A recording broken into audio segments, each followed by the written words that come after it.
Minor misunderstandings. Don't we love the minor misunderstandings? I get those all the time. People just need to stop and think about things. What you're trying to communicate, you know?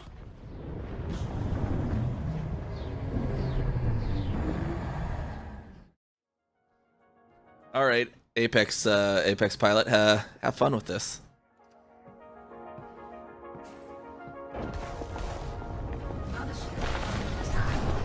The Apex driver's like, what the hell did you just get me into? What did you call me into?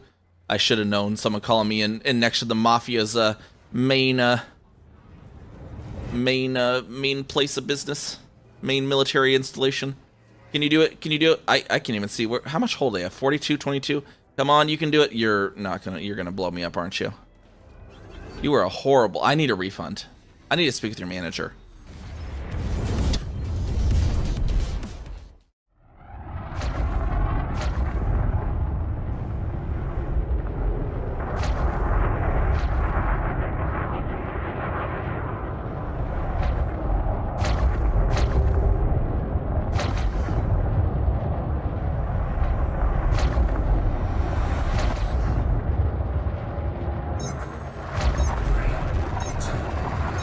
And off we go to LTT 1798, everyone.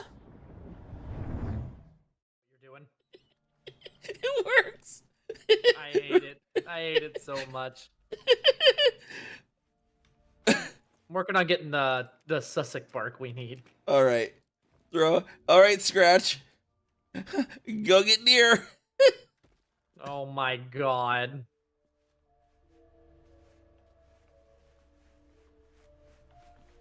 Good boy. And we come over here and we're like, okay. Here we go. We're gonna drive. Driving along.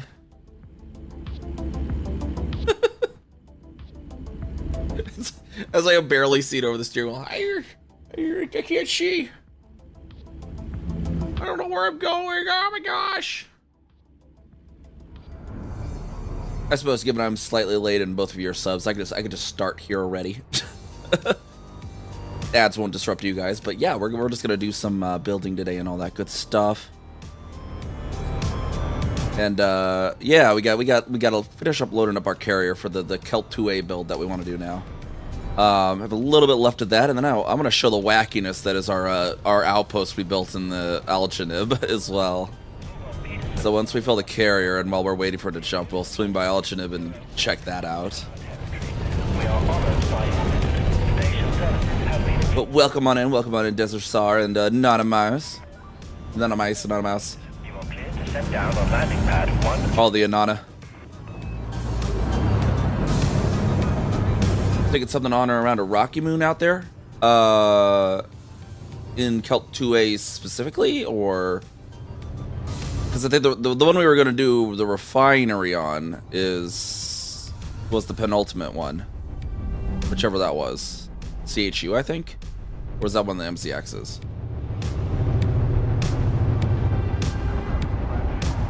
Yeah, because I had, for the... Whichever was the penultimate system to Kelt 2A had the Rocky. That once we get...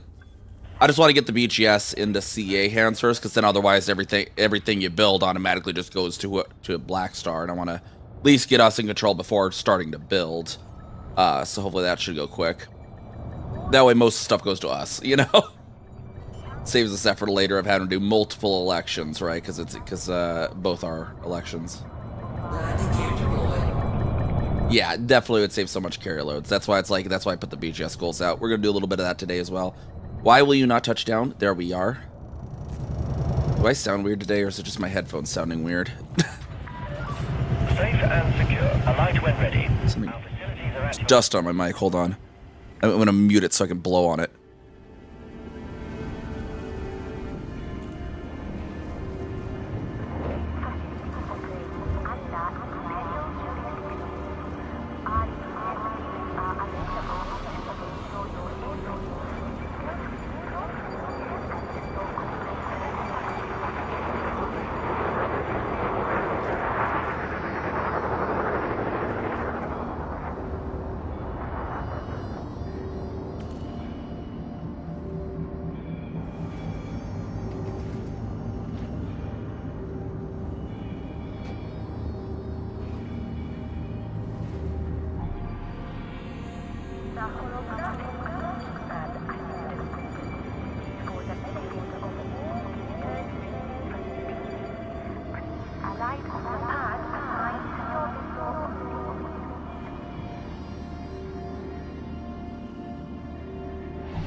I don't know, I'll figure that out later. It's like a little white flake of dust and just got in there deeper and now I can't get it out.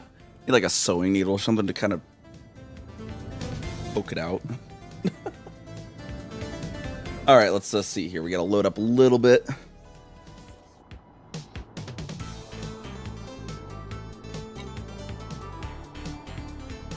Grab my right amounts here. I need 667 titanium still from here.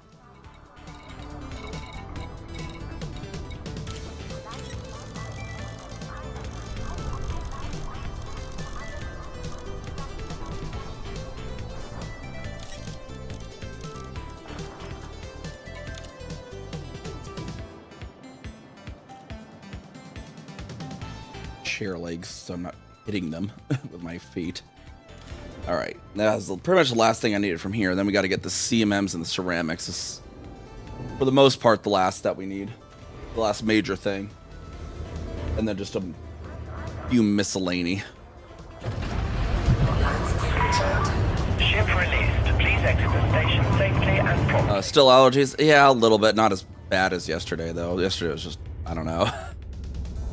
I just couldn't even breathe, and my throat just ended up being sore from the coughing, basically.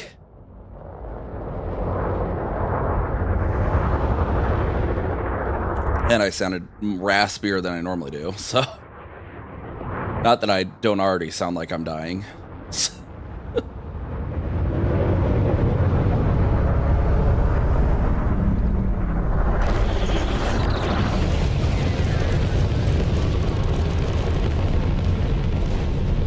And pop back over to Kirkbride. We're just loading up our stuff on Kirkbride to finish up our outpost for Kelt 2A. Now that we have our claim on it, we just got to finish it in time. That's all we need now. And then we got to show off the weirdness of that system too. We have some weirdness to show off today. Because the outpost in Alchinib is hilarious to dock at. And then yeah, Kelt 2A, Kelt 2B being exactly on top of each other is so funny.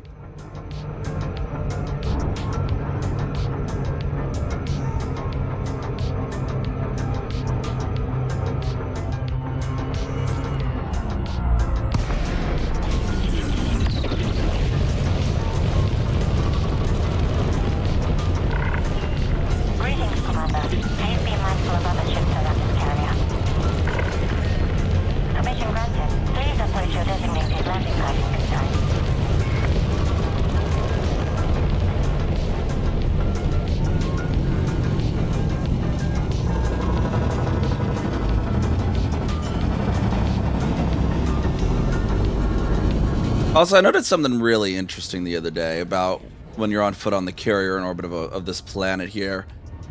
Even though A3 is not a landable planet, when I was on foot on the carrier, I noticed the journal was updating the coordinates. I was like doing a little test stream, and then I was like, wait a second, why does it say lat lon when I'm on a carrier? I'll show that real quick as well. See if that still works.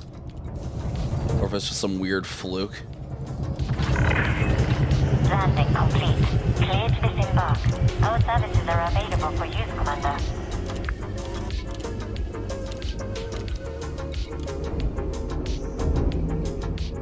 Pop down in there, disembark real quick, see if this works like it was the other day.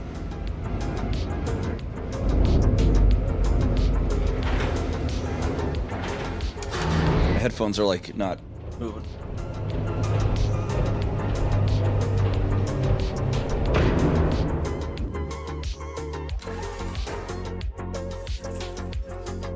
There we go. The headphone extension like around the table leg, so it kind of could spool back easily out of the way. I just pulled the headphones through the wrong way apparently at some point. But yeah, see the lat lon actually is like updating in the journal. And EDMC's picking up on it, which then updates the text sources, and OBS picks up on the text source being not empty anymore. It's interesting, even though it's not a landable planet, it's giving us the coordinates in the journal, or not the journal, of the status.json file for it.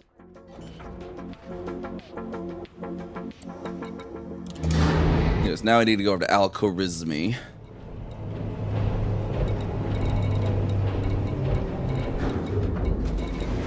Where is he? Where is he? Where is he? Where?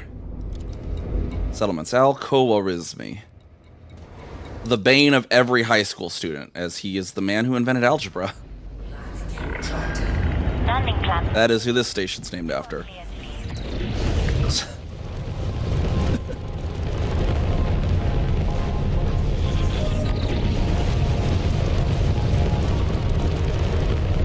Algebra is more like late middle school, isn't it? It's like 7th, 8th grade they usually start teaching that, right? 6th grade even, maybe?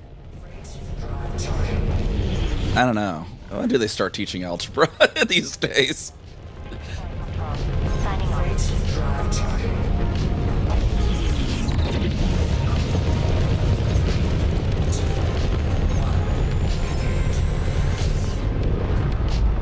Third, dang, okay. Well, to be fair, when I was in 3rd grade, I was in western Nebraska in a really backwards town. Because I was apparently even taught the old, like the really old, like 1950s style of subtraction. So I remember when I moved here to Omaha, all the teachers here were like, the hell are you doing when they were grading my work? Because I apparently was taught this older style of like when you, when it's like you have to, when the top number is smaller than the bottom one, and you scratch it and you put a dash next to it and a dash next to the lower number. Apparently that's a really old method that like stopped being taught in like the 70s. But my elementary school teacher out in Western Nebraska, apparently just was like, yeah, no, I'm just going to teach that.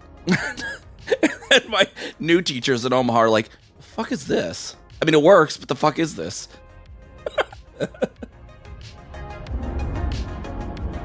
Apparently, I think like the new method, you scratch it out, and then you like if it's a 9, you like write 19 above it or something.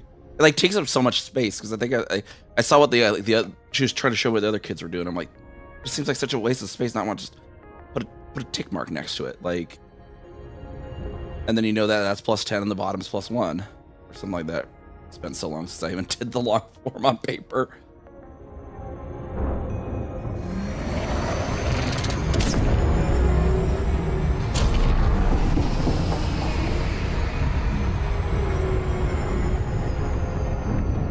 Oh yeah, and then you get the after the 90s methods that I don't even know what those are anymore. I just know that like apparently the 90s method was like cross out the 9, make it 19 or something, whereas like the old one was you put a tick. And if I'm trying to remember right, because you know I haven't had to do on paper math since I was like in school. It was you ticked it, and then you just mentally knew if there was a tick on the top row that was plus 10, and then a tick on the bottom row was plus 1 or something. You did something with the bottom run. I can't remember off the top of my head now what it was.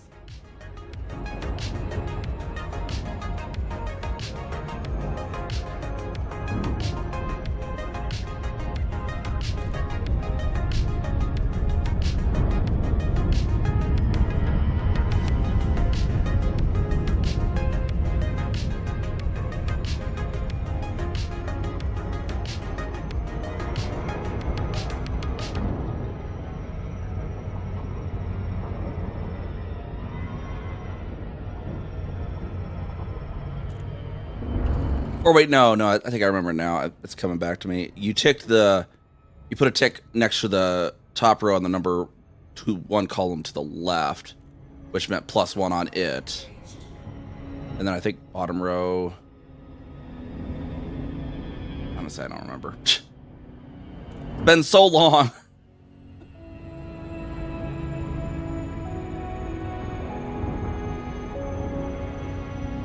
I'd have to get paper and actually write something out to figure like, and then it would just click, you know.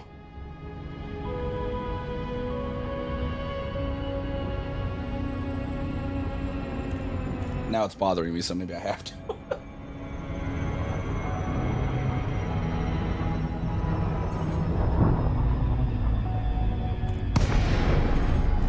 Just glide in here while I figure this out. Now that it is bothering me, and I won't be able to sleep tonight unless I figure this out. Unless I jog my memory again. I was like...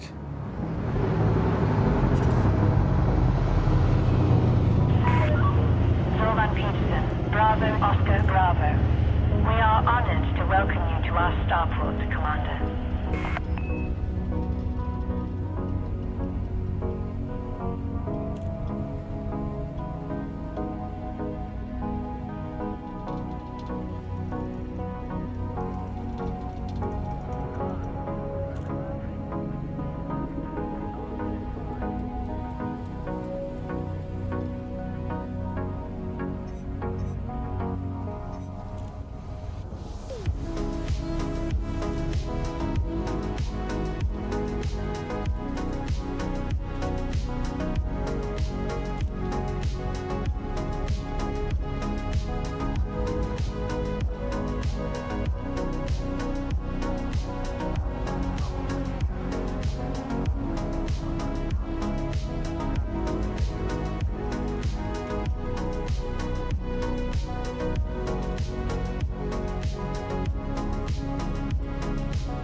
Okay, that's what it was. Yeah, tick on the top row is plus 10. Then you do a tick to the left on the bottom row, and that's plus 1. That's what it was. Like once I wrote it down, my brain was like, "Oh, I know this." I just couldn't explain it in words until I did it.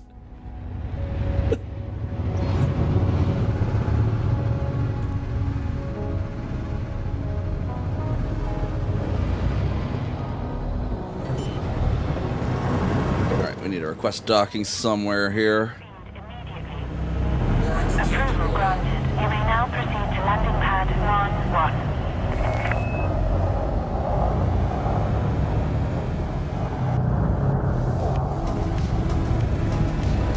Hey, how's it going? How's it going?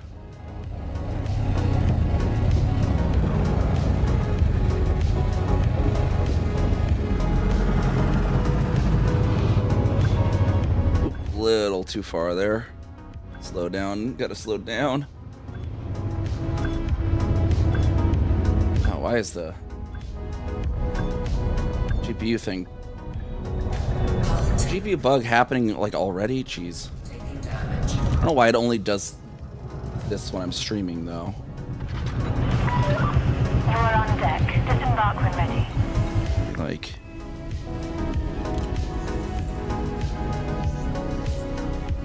For some reason, when like there's anything running on Elite, there's something weird about the station concourses, and they'll run away with the GPU. It's weird. Because yeah, it's like it's running my GPU at like 99% to be here. Even though normally without streaming it would take up like maybe 20%, right?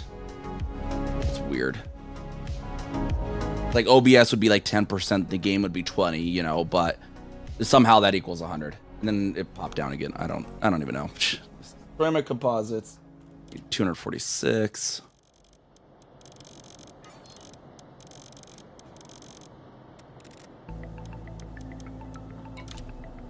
And then we just need full on CMMs for the moment.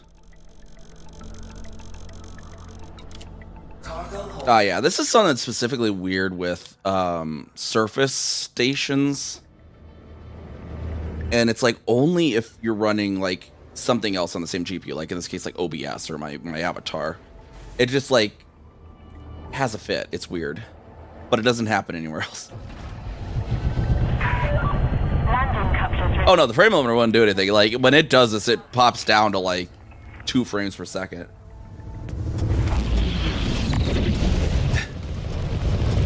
It's just it's a memory leak kind of thing, basically, or something.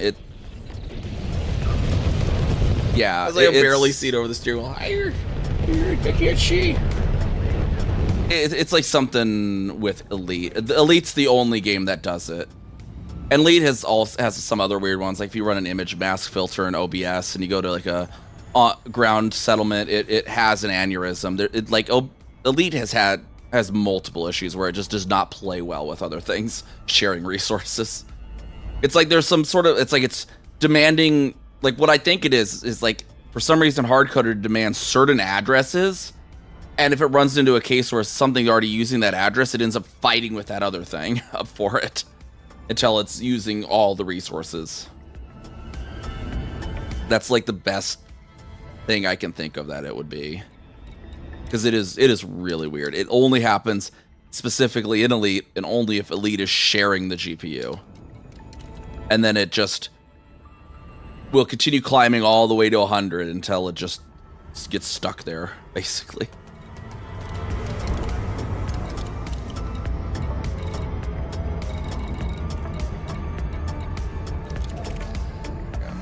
Work right over this way.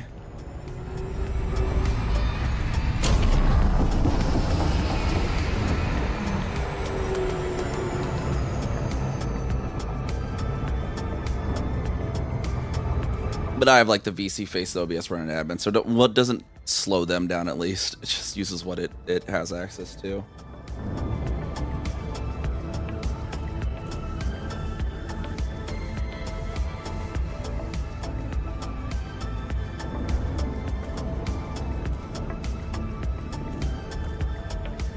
Yeah. Hopefully you have a good evening as well.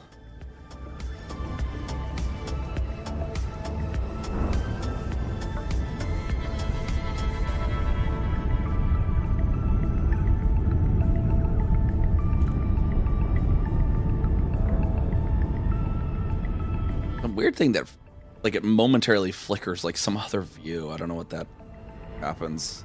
Causes that. Just a wonkiness of Elite.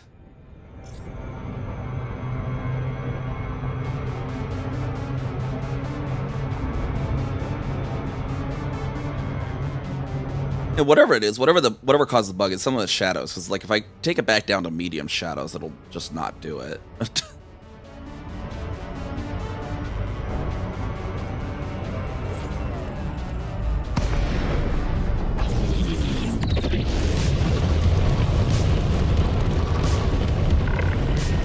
Welcome, Commander. Please request docking permission before approaching a landing pad. Clearance granted. Move directly to your allocated pad.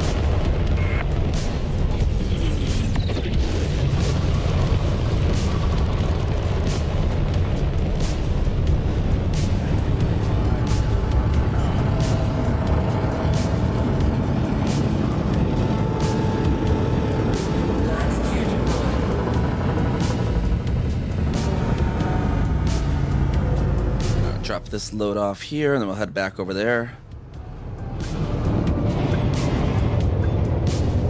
Scan detected. Hull integrity compromised. Landing complete. Hangar crew is ready. Welcome, Commander.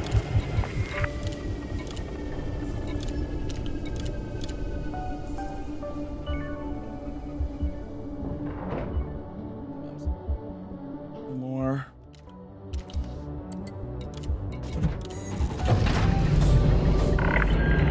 Landing clamps disengaged.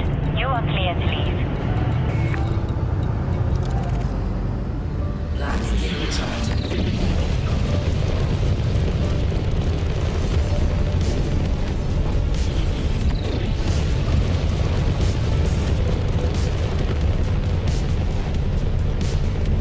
Frameshift drive charging.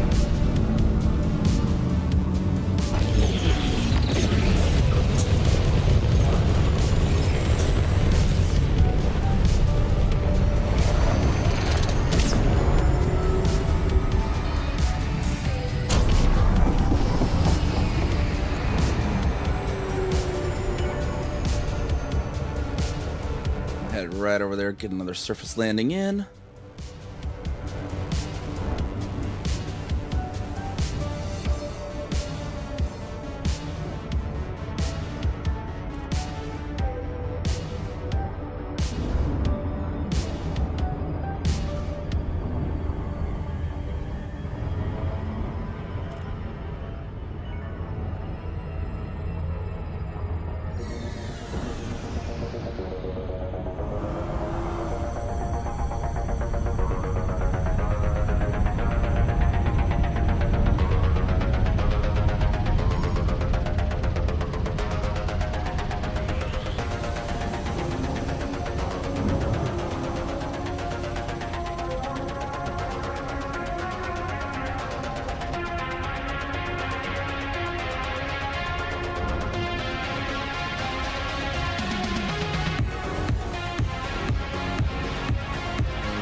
Hop on down here.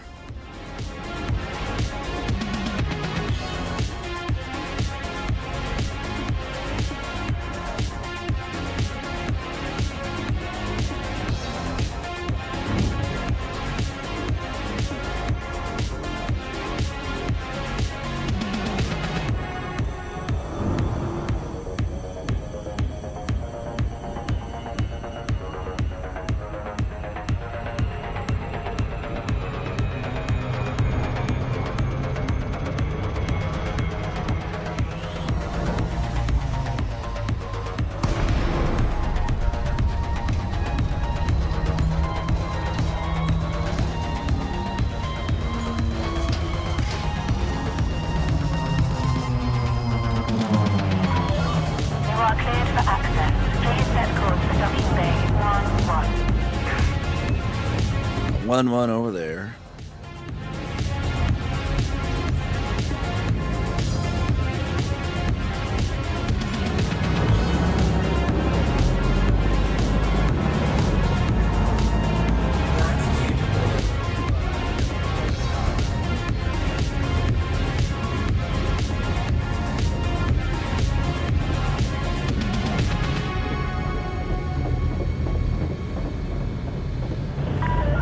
Descend to flight level 300.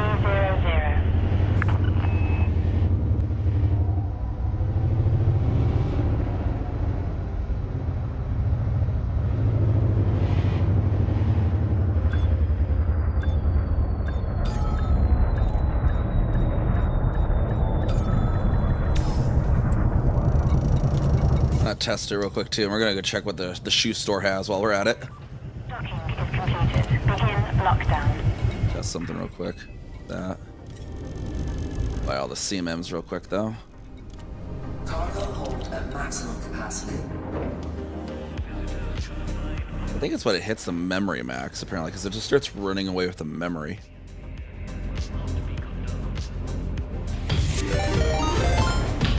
Hey, Queen of Lasers, how's it going? How's it going? Thank you for the raid. Welcome on in, Raiders. And what were y'all getting up to today? Oh, what the? Yeah, the sting bug. Shadows. It uses like 99% there. That's what I was. Okay, and then it's just surface concourses. Let me just pop that back down to medium because it's just screwy. Right as I was testing that. And it still just runs away with the memory. It's weird. Trying to build a station as well.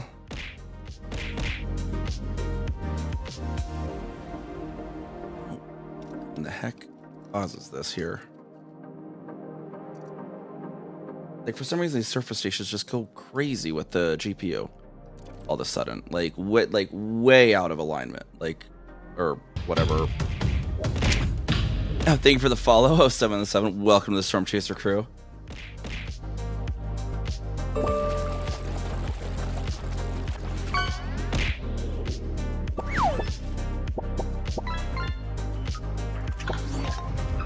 I swore I had tested this the other day and it wasn't doing this, and then now it is. It'll be like yeah, when not streaming, it's like 30% of the GPU, but then Elite just runs away with the GPU if I happen to be streaming. Like,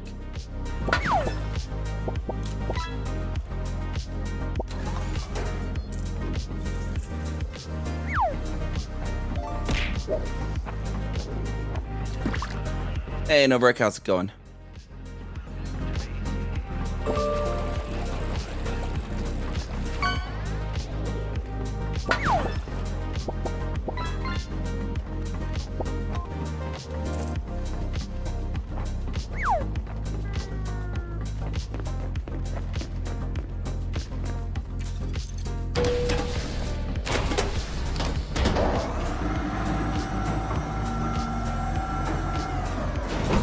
Wait, what? What's broken with it now?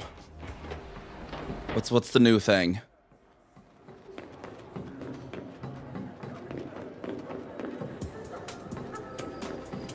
Oh, there's like on the Orval on the glass. That's kind of interesting. Have you ever done any illegals? You after something catches your eye? Let me know. All our skins are guaranteed brand new. Tickle, none of these guns will let you down. Anything else I can do you for? Come back when you're ready. Jeez. Of course. Hopefully elections aren't broken again. I need to do some elections. Like I thought, could have sworn I tested after they updated their shadows that it wasn't doing it again, but apparently it does. And then just way out of proportion.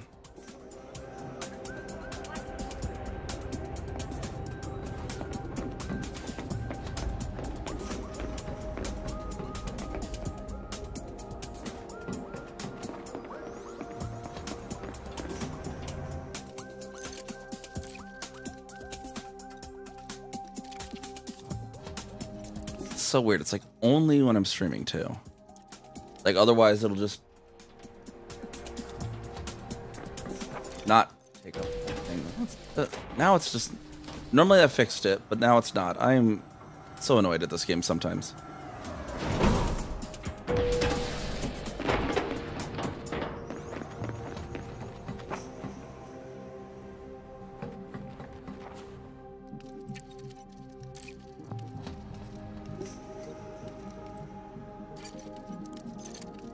Low even?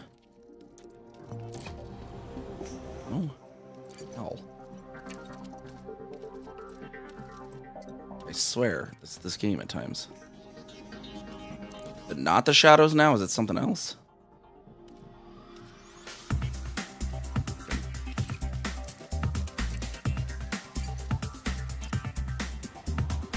No, it refuses to go anything than 99% GPU usage.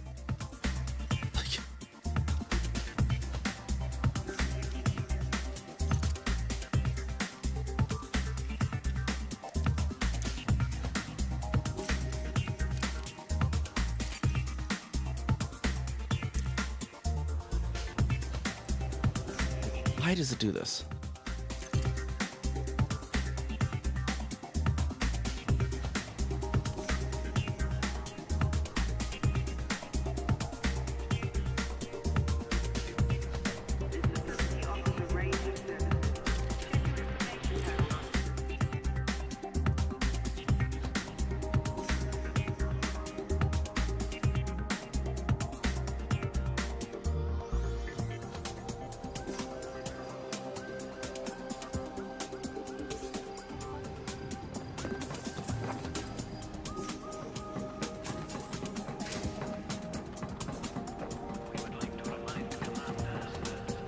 Yeah, there it'll be like a 40% GPU usage, and then it just randomly decides to go to 100 for some reason, and it'll stay there no matter what you do.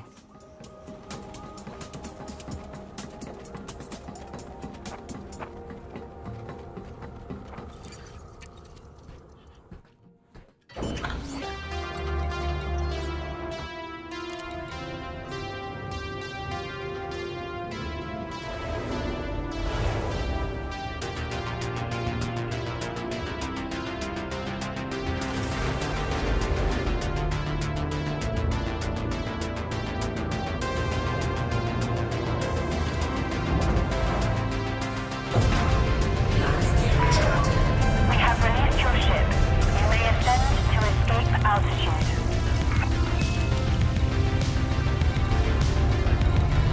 Is it? Okay, there it is.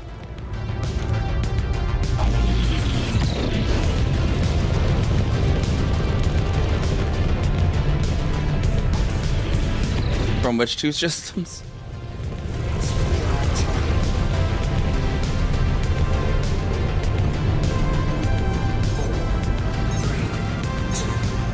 But yeah, this is like we really need to just like get all the the Twitch creators and maybe some other big names in the community, like get together. We need like an open letter kind of thing. Be like, just enough, like hold off on all the new stuff, and can we go back and fix the bugs, some of which have been broken since 2018? You know, actually, like, it's like the BGS has been unplayably broken since Colonization released, or since Power Play released. Honestly, the elections keep being broken. That started with Power Play being released. Like, it's ridiculous how much they just like leave unfixed for years. The crooked radar with the Mamba has been broken since the Mamba released in December 2018. And the part that's like even worse on that one is they effectively acknowledged it and fixed it because they fixed it in the Mandalay's cockpit, but they didn't go back and just polish it up in the Mamba. You know, stuff like that. Ships sometimes randomly, when you call them back when you're in RCV, just flying into the ground. That's been a thing since I started playing in 2018. Like, there's so much that is just broken, and it's like, why have you not bothered fixing this?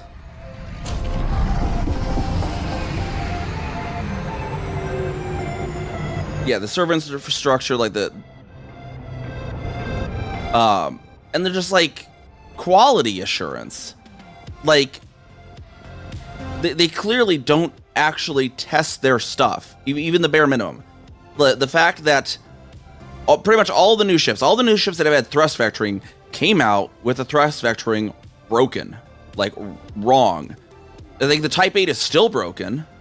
The Mandalay release with the thrust vectoring backwards, and then the Corsair came out with a thrust vectoring backwards, and it took me, I submitted 3 different bug reports on that. The first one expired. The second one, they're like, oh yeah, we fixed it. And then they only fixed yaw, not pitch. And then they finally fixed pitch. And then the Panther Clipper releases, and its thrust vectoring is broke. It's like, okay, this happening 3 times in a row, all that shows is that whoever's designing this isn't even bothering to load the ship into a test environment for 5 minutes and go, huh, does this make sense? Well, that's literally how fast it would be. Oh, yeah, that's backwards. Let me flip the value from positive to negative. Like, it's like, I love the game, it's fun, but like, it majorly needs like just a year spent not adding new updates, but fixing everything that is broken with all the other ones, because they have this horrible track record of releasing a thing. They'll fix some stuff with it for like 2 or 3 months until the next new thing comes out, and then they're like, oh, yep, nope, okay, well, that's just how it's going to be forever.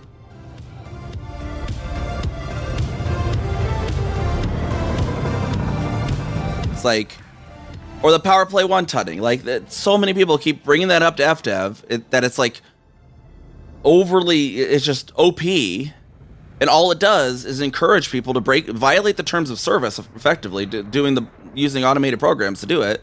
Like, technically, it is by the letter of the terms of service against the terms of service. And it's like, all this is doing is just encouraging people to do that. And it's like, it makes no sense either for any sort of gameplay reason either.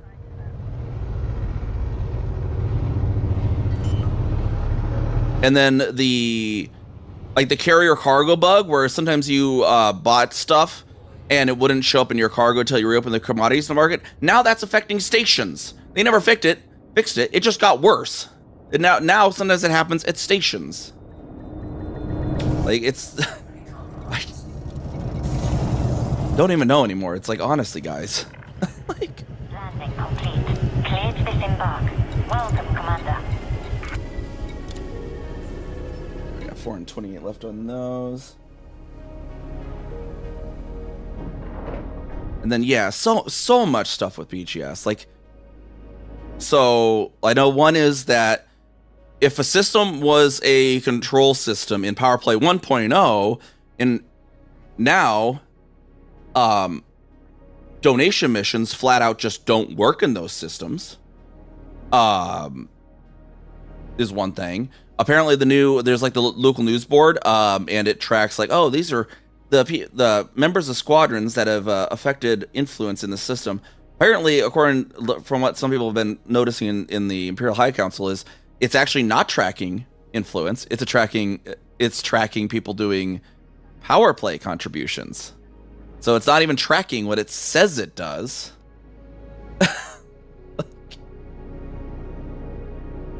Elections, like, on 2 different instances, elections would just stop for like months at a time. I don't know if that's going to break again.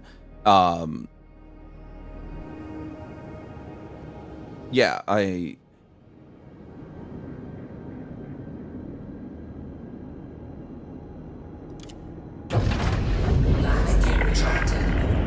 yeah, it's like new features and new ships are cool, but they're only going to go so far when the basic foundation of the game is getting more broken and more broken every time you add something.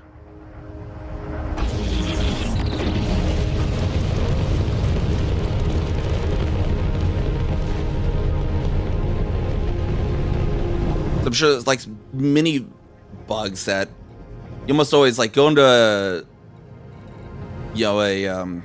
elite stream for long enough, you hear, oh, yep, yeah, we got to work around that bug by doing this or that. Because there's like so many bugs that the community's like, oh yeah, that the workaround for that one is this.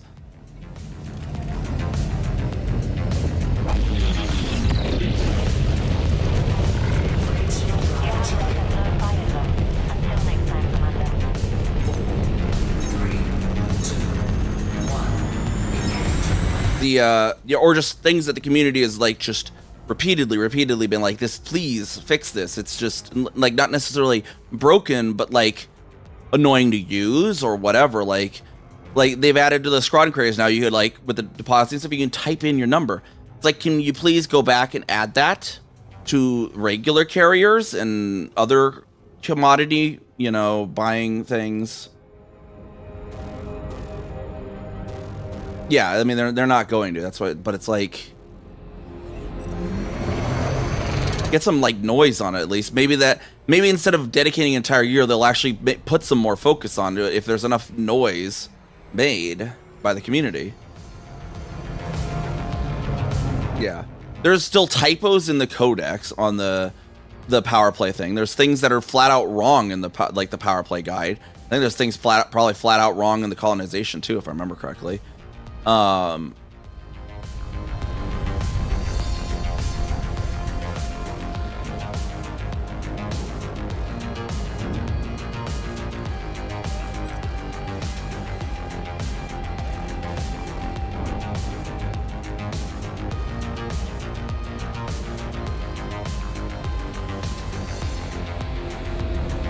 The Corsair is still broken.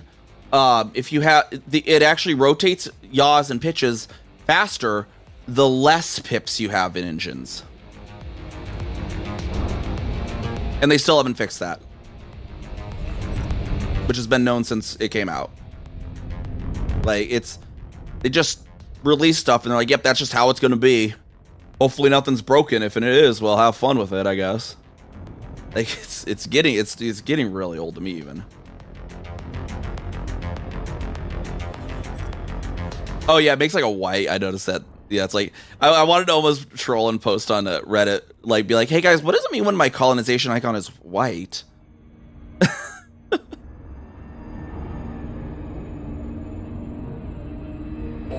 It's for reference for anyone wondering.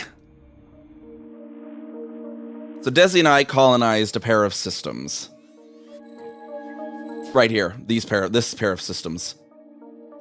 Kelt 2A and Kelt 2B. They have the same exact coordinates. Thus our colonization icon, because the yellow plus Desi's purple makes it. Oh, yours is like a pale pink. Mine, I think, because mine's A, my yellow shows up on top, and it makes it kind of like a. Yeah, like I guess it could be a very pale pink too, but it looks like almost white to me. But yeah, because they're the system, and you cannot.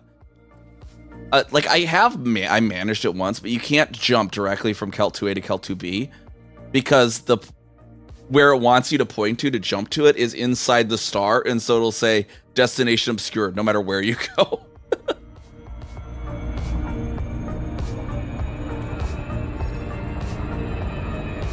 Because basically it's a weird bug that has happened. There's a few instances of it that happened with the Stellar Forge where it took the data from Sinbad and found a binary system, because Kelt 2 is supposed to be a binary system. Kelt 2A and Kelt 2B are just the first and second stars of the system.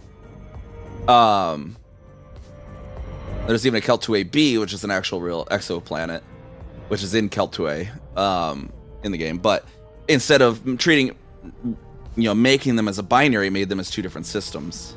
But then because they had all the same, like a right ascension and all that data, put it at the same exact coordinates.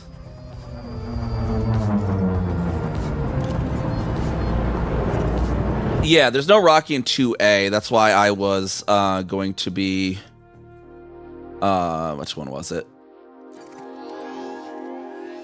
Because I think I already put down the stuff in it in MZXC 1413, I think. Was the one with the Rocky. Yeah, so I already put down the start. I got the port already laid down to be built, but I just want to get ourselves in control of the BGS before we start, because then otherwise we'd have to go into multiple elections to gain control of all the stuff we want. So I just control first.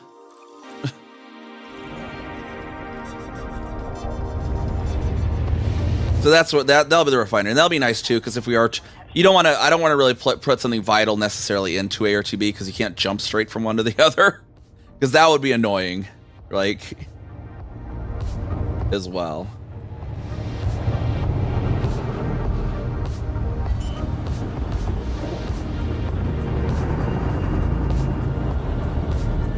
Landing gear deployed. Descend to flight level 200.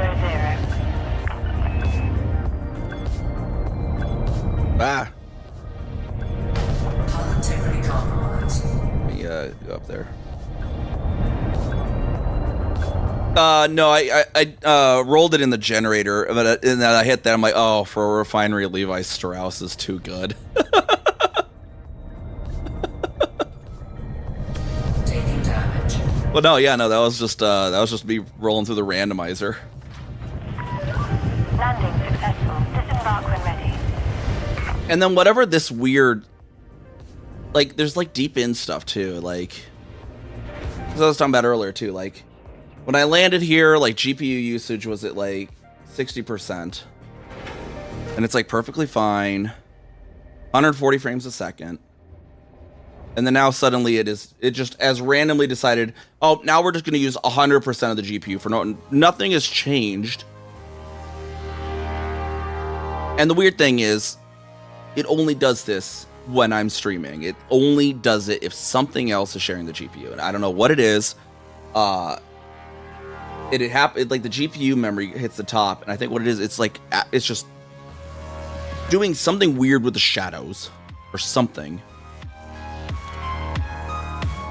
and just like fighting with the GPU memory or something.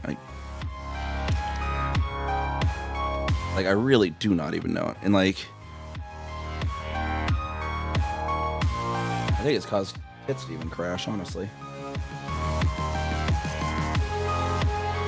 There's got to be something in here. Extra quality? No, see that? Still at there. Like, what if we just like frickin'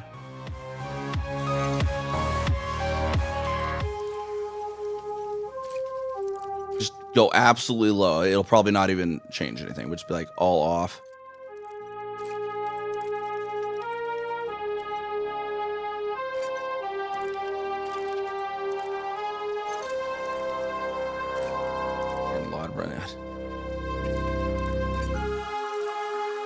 See, it's still stuck up there. It like volumetric of it. Maybe it's, I don't know.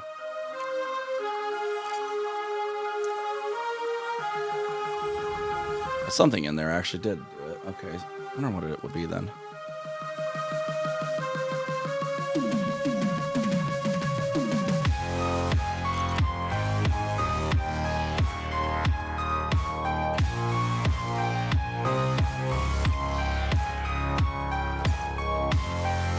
Try them one by one, I guess. I don't know.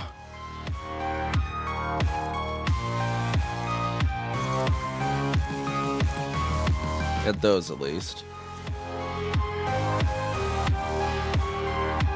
Some one of those then.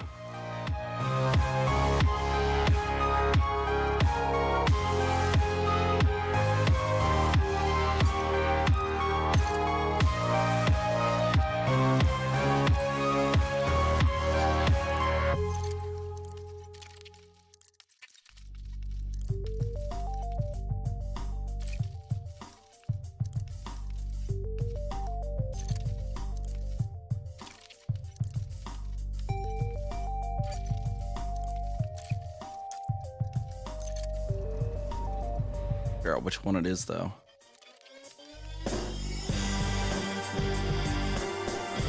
What's this thing? No?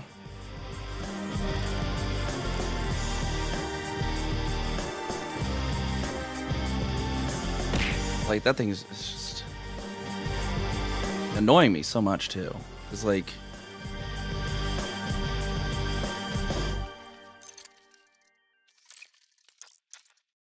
yeah, it's like a 99. Like, and if I probably closed OBS, let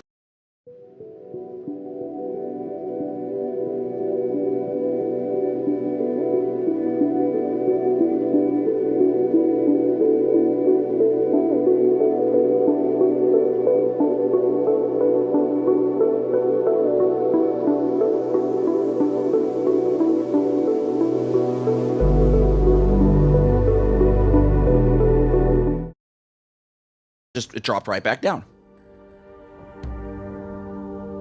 No, I closed OBS is what I did. Like, I deliberately closed OBS to test that, and it stopped. It went back down. It's Elite has a freaking aneurysm when it shares a GPU, and I don't know why. I almost want to throw the 2070 back in there just for Elite, but Jesus.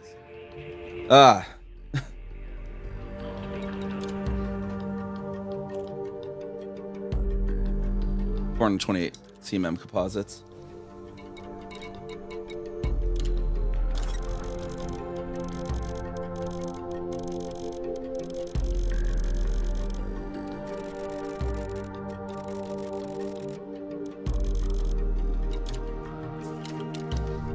Did I actually set all the graphics settings back? I don't even know.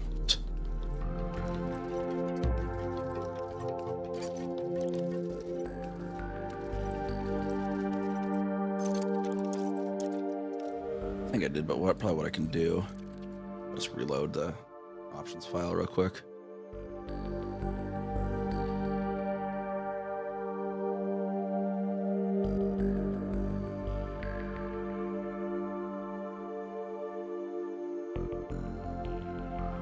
I think that.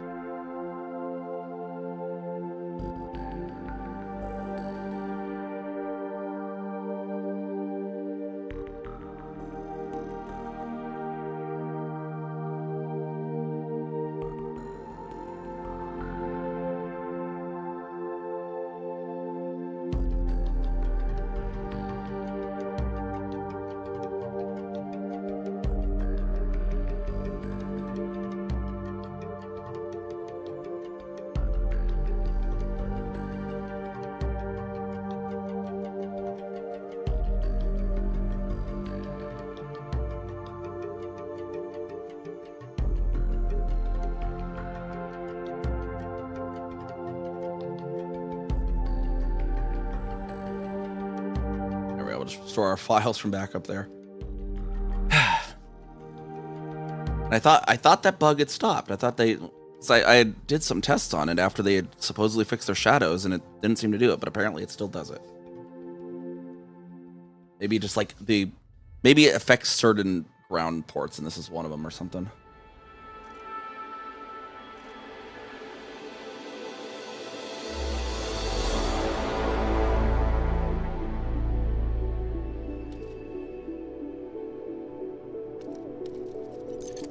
I don't think it's the VTuber software, Phoenix. Sometimes when I've tested, I've had it be just Elite and OBS, and like closing OBS when I did the old test there dropped it back down to like 60%. Like, it's just, I don't know. I don't even know anymore. Like,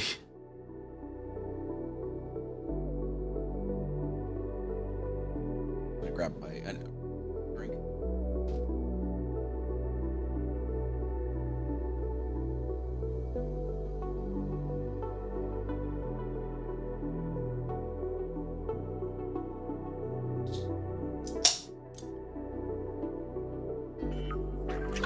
Been needing to get around to migrating over to Warudo anyways, so, but I don't think it's VC Face causing it. And anyways, in like Minnie doesn't even use this because she's a 2D VTuber. She's using whatever program they use, 2D.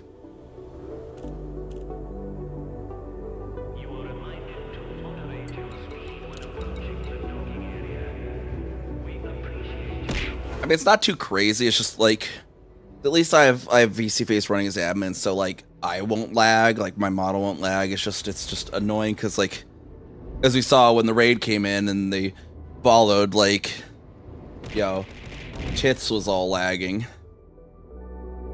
which that's kind of one of the things that maybe migrating to Warudo will help with too, because I'd be migrating all the throwable stuff into Warudo too somehow.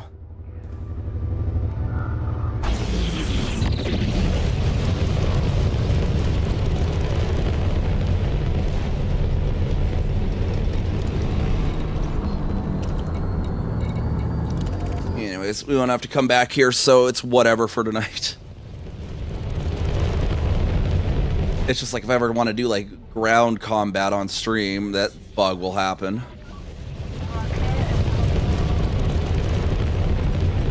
And it's like, it doesn't matter what my, like, it's something weird. Like, it doesn't matter what my elite settings are, it'll run away with it. Like, it was still doing, like, I put everything on low, and it was still just taking up every last bit of resource.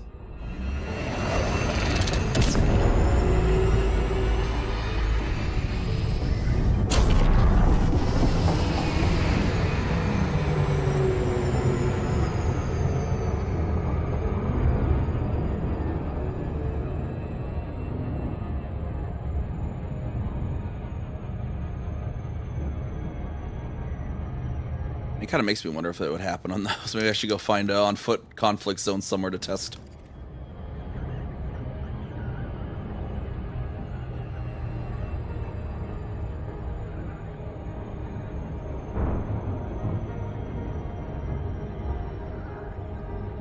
But what's annoying is it was like happening in the ship. It never used to happen in the ship, and so now, so I was kind of just avoided it by not going on foot into the concourses of surface stations. But now if it's just like happening if you just go to a surface station, that's a bit much.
And I'm also wondering if, because like I know earlier I tested, didn't work. I know I turned the HAGs, the hardware accelerated GPU scheduling, on to do some testing with Cyberpunk's performance earlier today.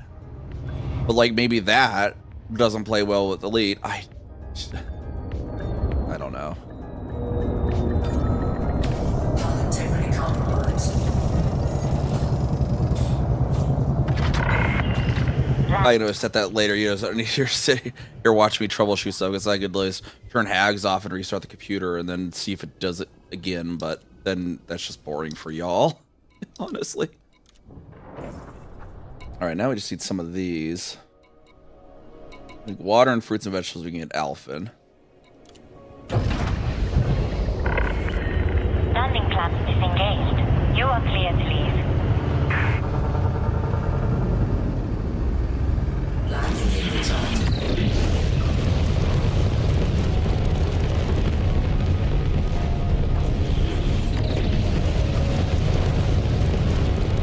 There it is.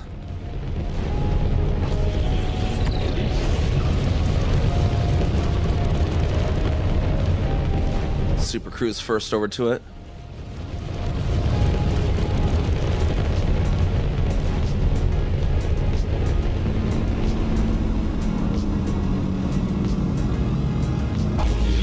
Freight drive truck. 4, 3, 2, 1. Engage.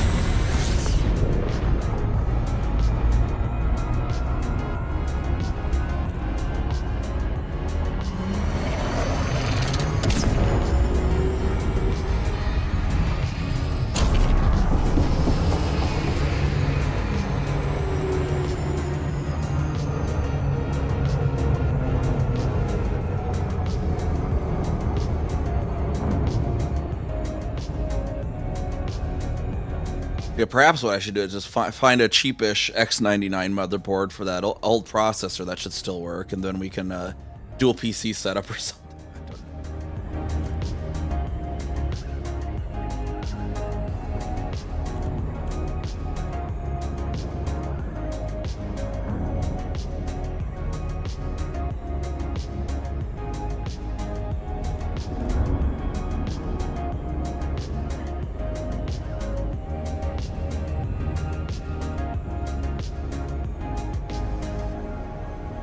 think yeah, I think my backup would have restored all my settings.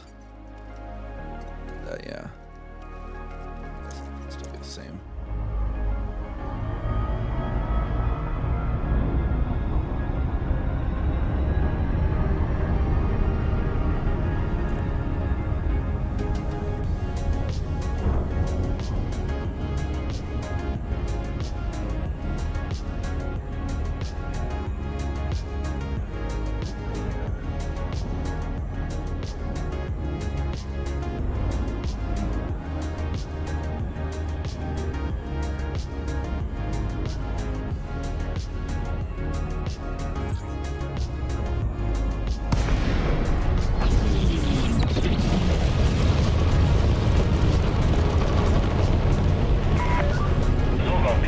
Bravo, Oscar Bravo. The Empire cordially welcomes you to our facility, friend.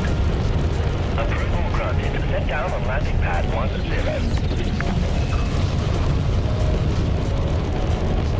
Alright, here we pick up the water and the fruits and vegetables.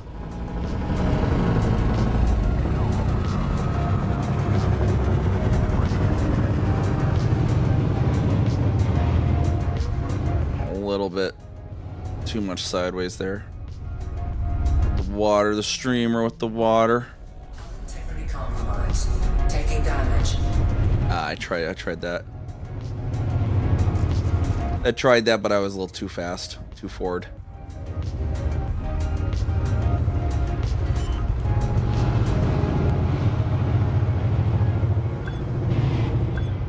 Landing gear deployed. Dock down here. I'll take a drink of the water tea thing.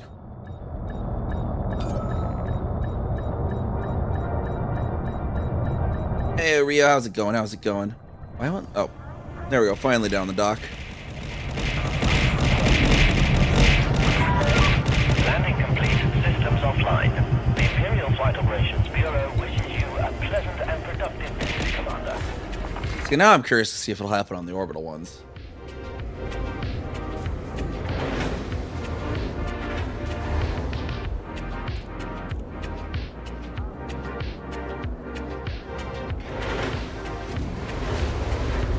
Yeah, it's just like the tits does it. Like, there's no way to really. Like I run BC Face as admin and OBS as admin, but tits when it runs as admin doesn't seem to really get any sort of improvement. Yeah, see, and this still seems fine.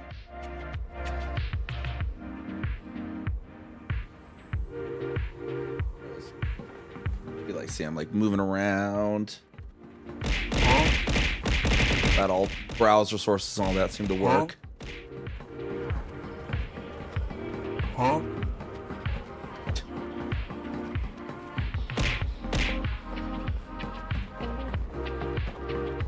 Let's check our shoe store here though real quick. I seem to have a high GPU. I really do wonder if Hags just doesn't play with Elite now. It did seem to improve the performance for Cyberpunk, but maybe it's just making Elite worse. Maybe I just need to turn it off when I stream Elite and just turn it on for Cyberpunk whenever we get around to that.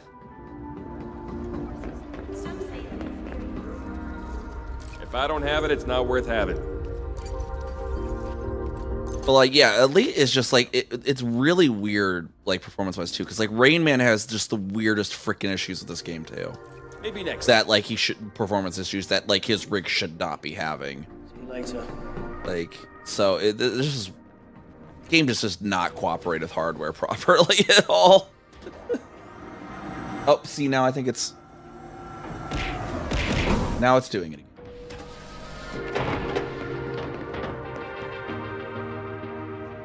Like, it used to only happen on surface stations, I swear.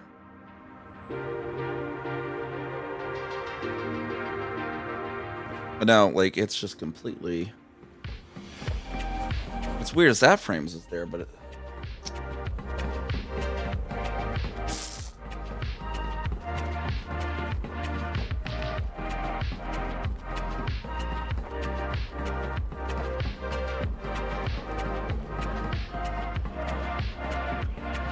We can't even go to surface station. That's a big issue. Or whatever is causing this. Or if we can't even go to orbital ones now. It definitely didn't used to happen to orbitals.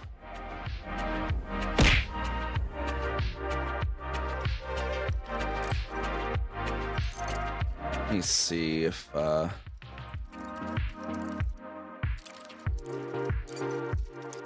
used to be able to avoid it by doing that, and then let me just see if it'll even cause it to happen.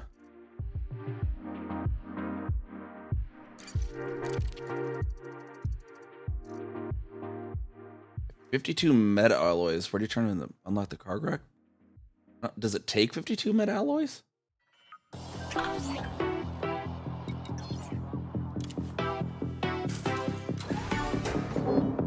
I know there's I think that Halen has a special card rack, or or a human technology broker.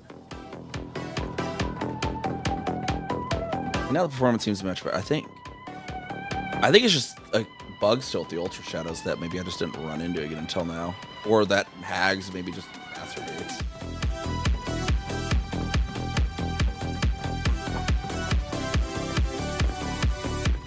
Barnacle Forest. See, the barnacle ones aren't even the best ones. It's like sometimes they do and sometimes they don't have bad alloys. It's the like the crashed Titans. Those are the good ones. Like the surface crashed Titans. The surface sites that we now know are crashed Titans. Right. See, yeah, now see it's only like at 70%. And it's like if I'm not streaming, the Ultra Shadows won't cause like any issue at all. But if like OBS is open, Ultra Shadows just throw an aneurysm.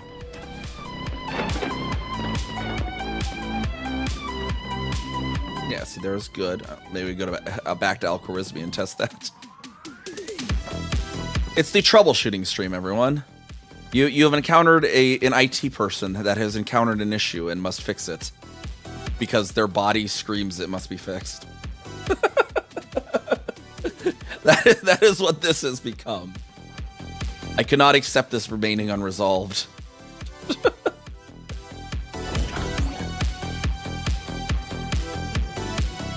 Alright, I need 7 fruits and vegetables.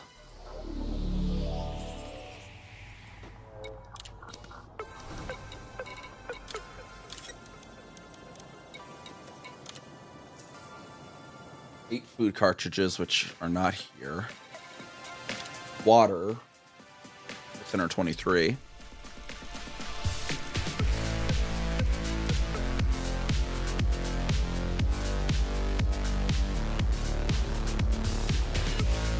I need to find somewhere that has water purifiers, computer components. I think is Briasatsa.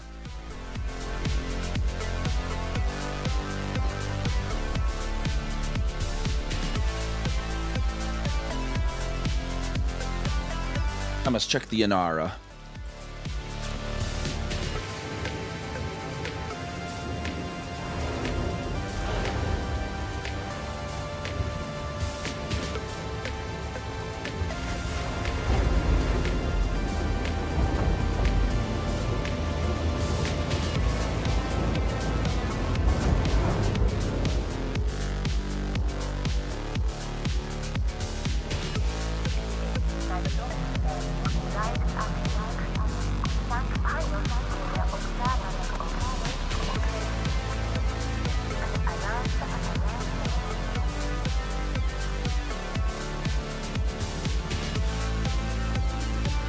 Oh, it's not Briasatsa. It's I wonder if they're around. It's Thai Avatar's Lament. What the heck was that? Allow that for now, I suppose.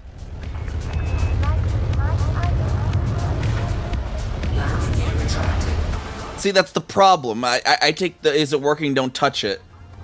The problem is this isn't working.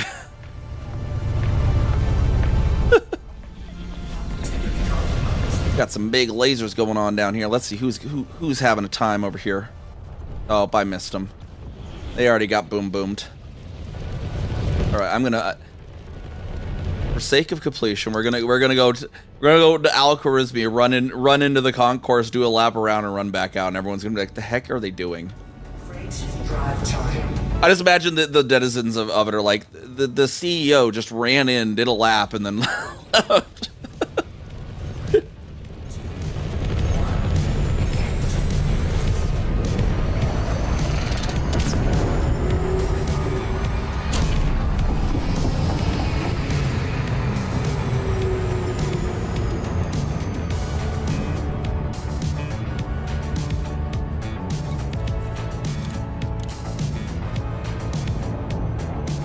Yeah, CEO just getting their exercise in.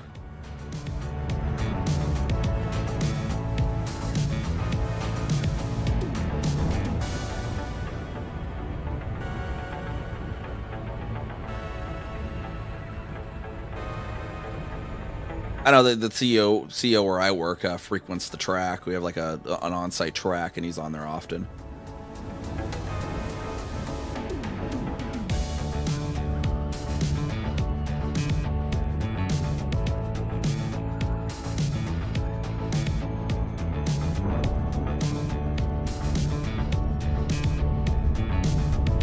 Speaking of, I need to find the CEO and say hi again. It's back when I worked IT, I talked with him a lot, but because I sat right next to the CTO back when I worked IT for this company, and so engaged a lot with the CTO and the CEO, but I haven't really bumped into him since I rejoined.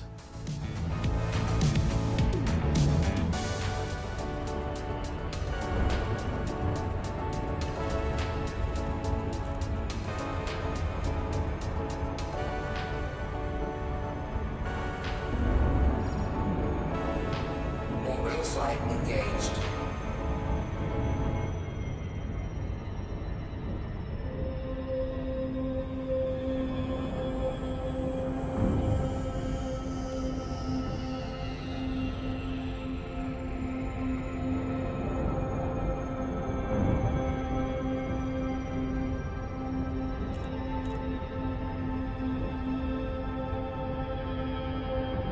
All right.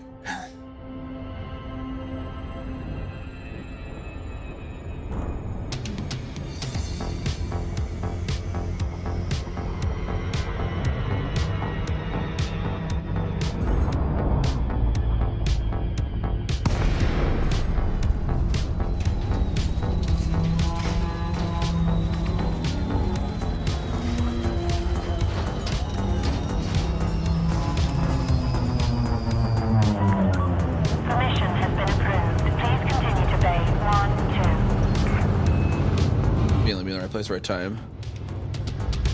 Actually, no. I actually now that I think I have spoken with him one time after I started here. But we'll restarted with the company again. Land gear deployed. Yeah. Decrease speed. I mean, it's not like it's some super big company. Or I mean, we're a trucking company. We're a fairly big trucking company, but you know, it's a trucking company. And he wanders around at times. I just often are just working from home. Hull integrity compromised. Why am I going? Okay. Now we're gonna test. See if so I might just have to leave it on medium shadows if this actually is the fix. We'll run and do 2 laps because sometimes, see if two times through will do anything. Because it's like the amount of usage less is so much crazier too. It's like it's only at like 50 to 60 now. There's like no reason that the difference in medium to ultra shadow should be 50% of an RTX 5070 either, for that matter. And when you're not streaming, it's not. Let's go to the shirt. He would.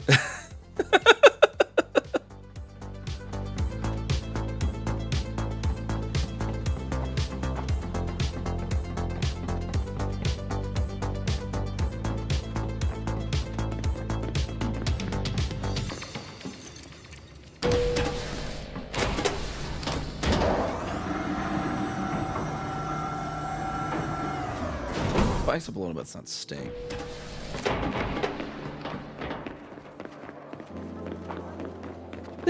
I don't remember that banner like and the surface stations being there necessarily before. Like they added more of the power play banners in these surface ones, I think. Even. I don't seem to recall the glass things being there at the start either. All right, running a lap. CEO is just getting their steppies in. See, the new shadows are doing this weird thing too. Like fix their shadows, but it's like now like the edge will like sometimes do weird color, like where it's like not shadowed when it normally was before. So I think it's like they fixed some things with the shadows that broke other crap, like which is, you know, it is FDev, let's be fair.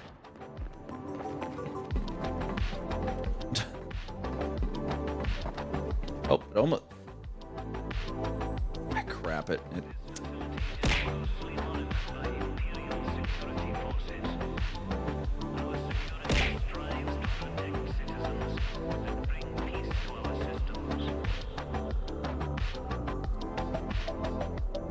Okay, now it's only doing it if I look this way. Hold on, let me fix that. There we go. Yeah, see now if I look this way, it's like 99% stuck, but if I look this way, it doesn't. It's like something over there is just way over rendering, I guess, is all I can imagine. Like, I mean, at least I'm not lagging there.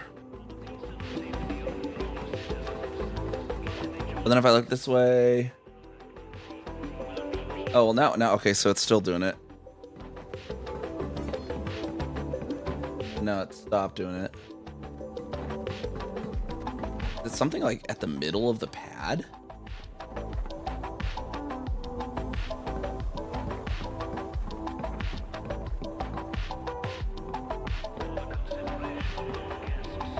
Whatever it is right here.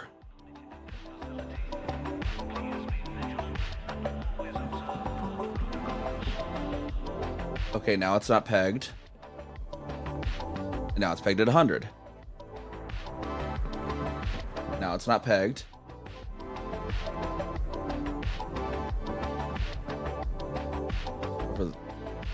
Oh.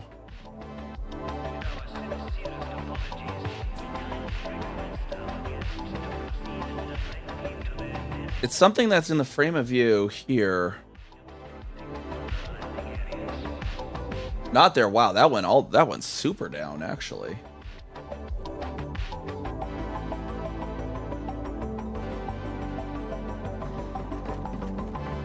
Well, let's see. Okay, now whatever it is it's figured itself out again. Now it's not. Yeah, I don't know. It's at least not as bad as it was when I had him on Ultra Shadows, I guess. Because at least the orbital stations work. And these are not as bad, I guess.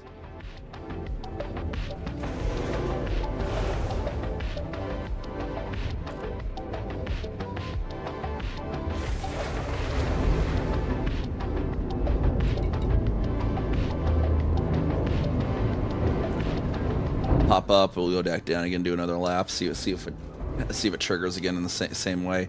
That was interesting, yeah. Like if I was that gray line that was like the middle of the pad, if that was in my vision, it was having an aneurysm.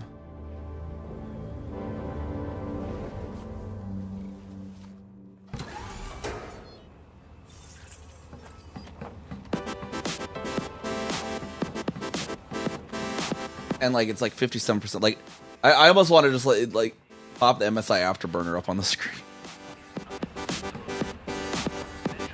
But I probably could. If I can do that actually for the sake of this window capture.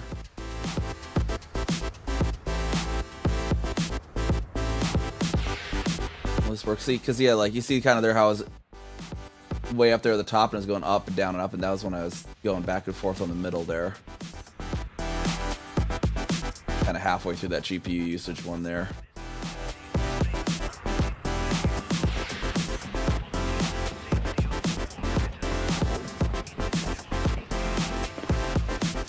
But like, you see like barely, like, It's like 50 to 60 right now, right?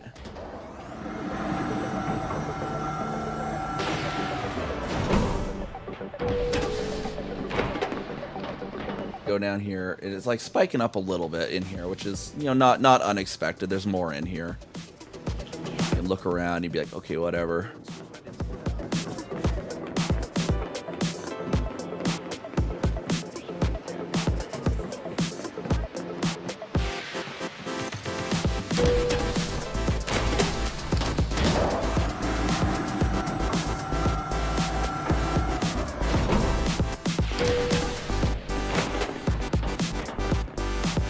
And then, yep, see there, like it's not as bad. Like it's still hitting 99, but like it's just preventing like.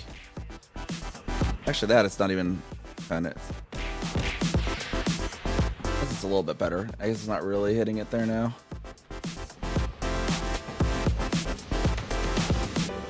Yeah, it gets really weird. It's just kind of weird and sensitive or whatever. But there, it's like 99. But there's still enough headroom for tits, apparently. So, but yeah, it's just such like an out of ratio. Just like I don't even know. I'm trying to think of a word, but it's just on the tip of my tongue. Disproportionate. Yeah, it's just such a disproportionate increase, right? And it'll be fine until you go into the concourse and then back. Like, you'll be fine the first time you disembark. It's just like, yeah, something's just...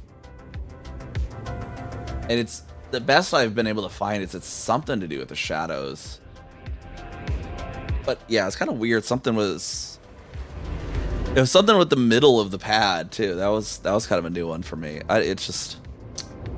I'll keep it on the medium, though, because at least when it does it, it doesn't tank the FPS. It just kind of goes up there and prevents tits kind of from working, but at least not so bad. Landing couplers released. Clear to depart when ready.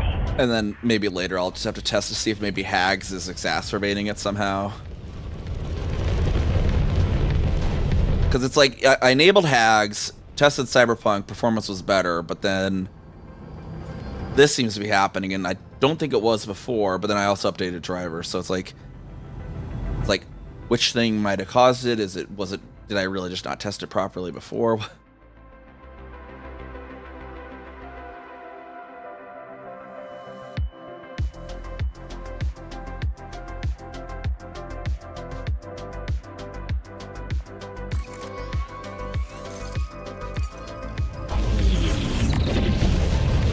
We have a few more things we need to pick up.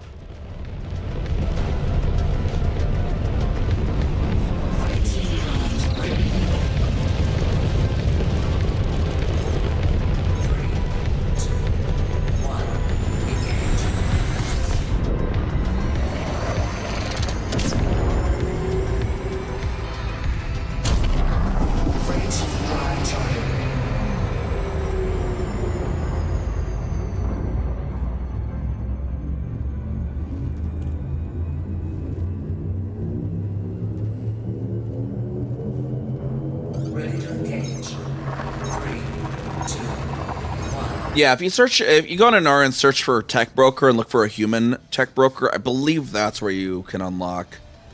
You're talking about the anti-corrosive cargo racks, right? That should be, yeah, any human tech broker.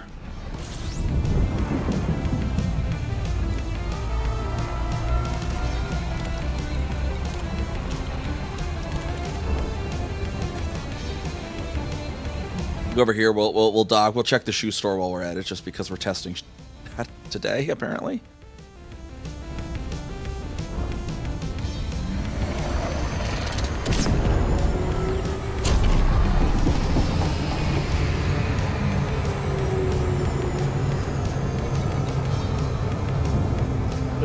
Yeah, I only need like less than 100.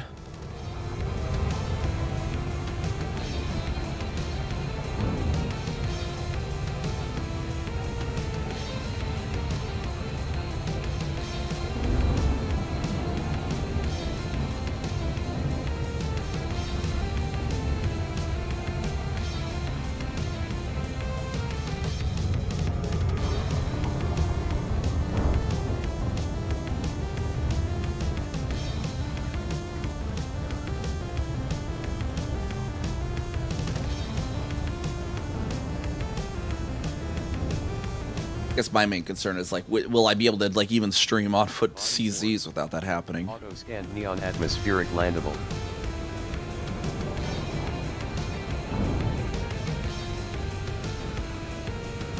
I guess we can always try and find one and do it, I guess, maybe if there's time.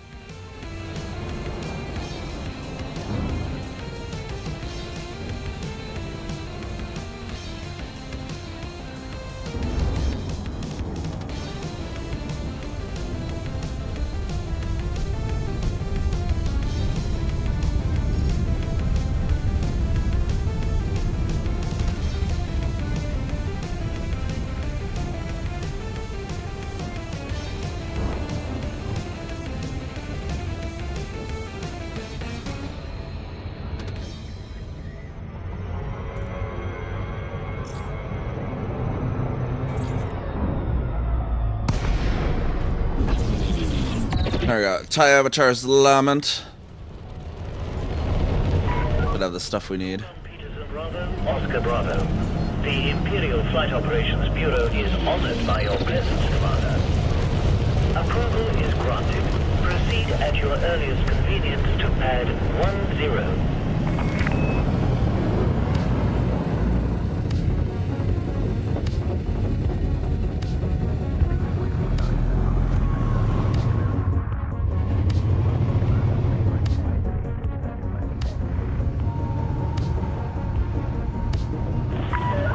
You will need to restrict your speed to within safe operating limits, Commander.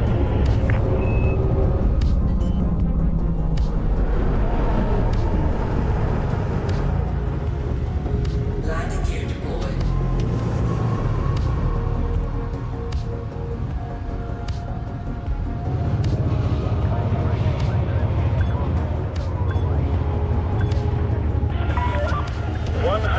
From touchdown. Hull integrity compromised.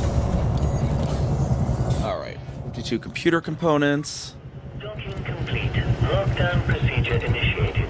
We are glad. Agricultural. It has the weirdest mix for. But what did you do with this avatar? Need some food cartridges as well. Hey, this 52 computer components somewhere in here.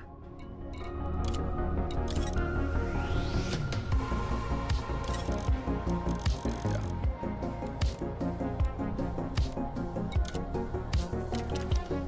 I'll check the Avatar's shoe store.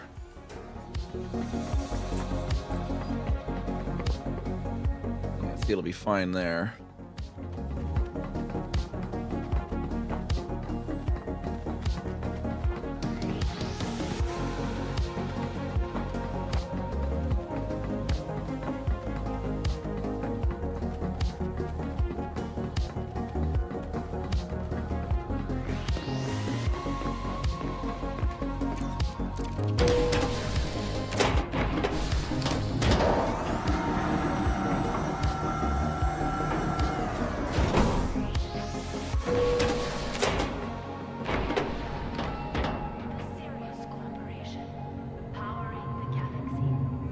Something in my throat there.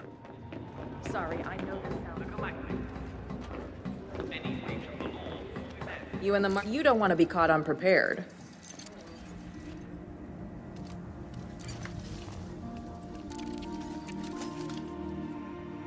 And nothing terrible here.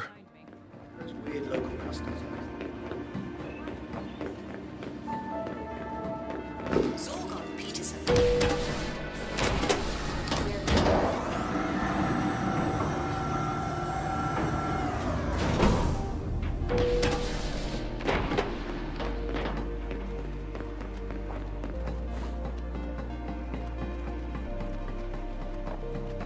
Yeah, at least it's just fine on these orbitals.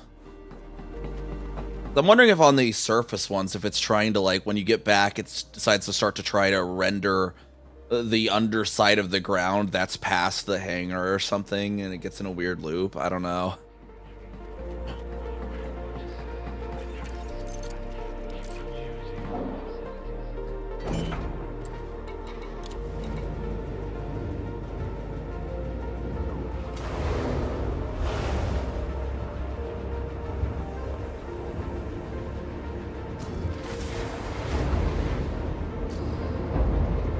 Now he's gonna pop back over to our Kyrian Keltum and we can set that thing to jump.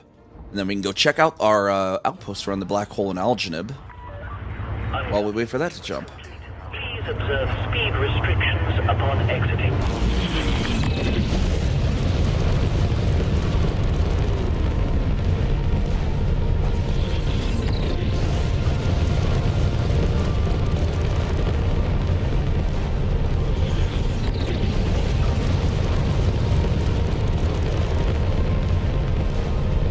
Frameshift drive charging. You have cleared the station perimeter. Please take care of your journey.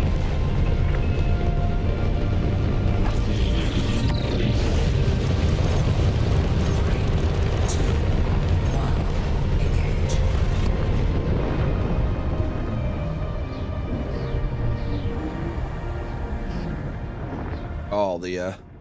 All the jumps. Temperature critical.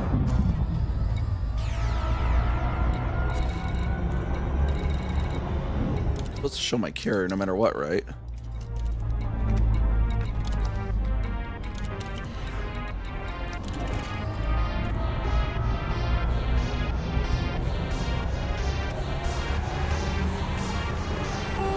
Yeah, the volumetric effect quality is still right.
Far side, it looks like.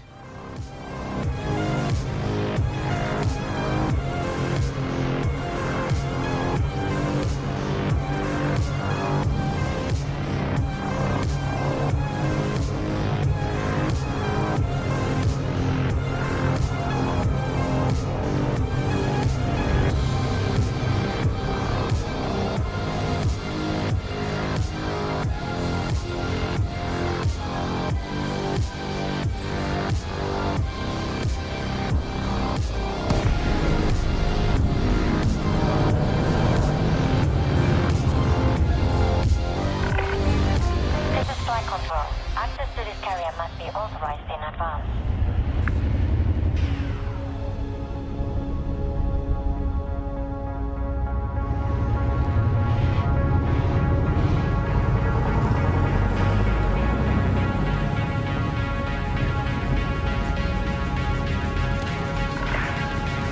Clearance granted. Move directly to your allocated path.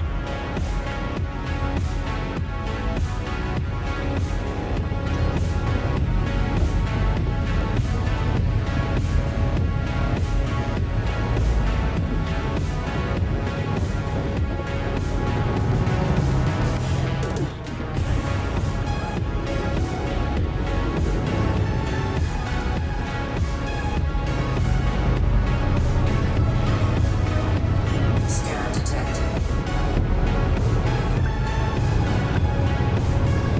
Landing gear deployed.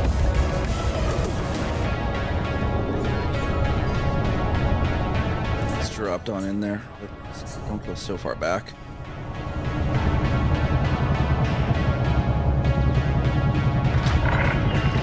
Landing complete. Hangar crew is ready. Our services are made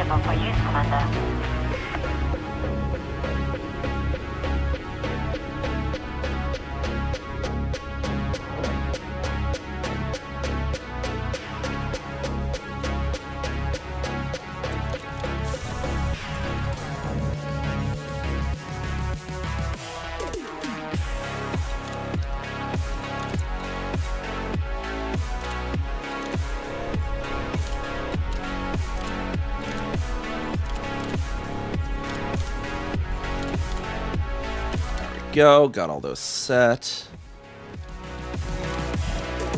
Yeah, what we're gonna do is get our exploration ship for the moment. One of them.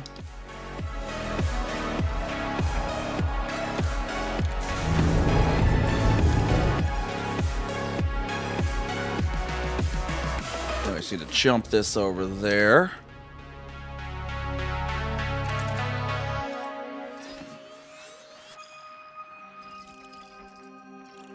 Where was it? There it is. Shoot. I'm gonna jump it to 13G actually, because getting it directly around the gas giant's kind of a pain with the gravity well. Then we want to go check out, show off the wackiness down here. Or we put an outpost around a black hole, and it's kind of it's trippy to land at, to say the least. Trippy to take off from too, actually. It's just trippy in general.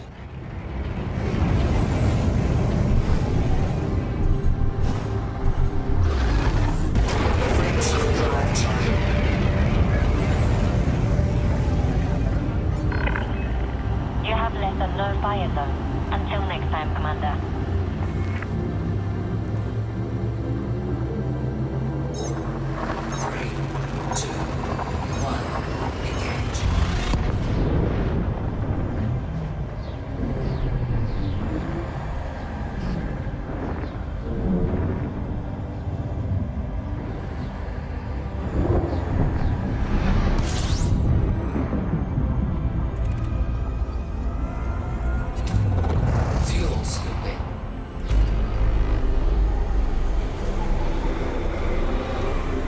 Zoom right on through here.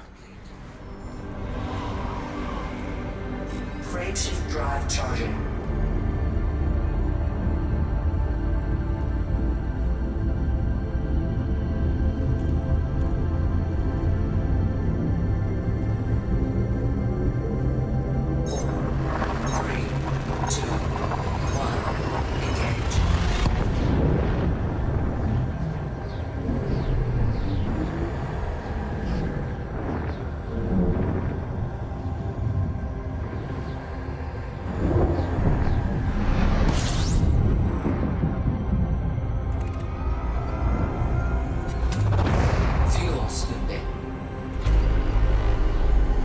Past this one again real quick. Fuel scooping complete. Frameshift drive charging.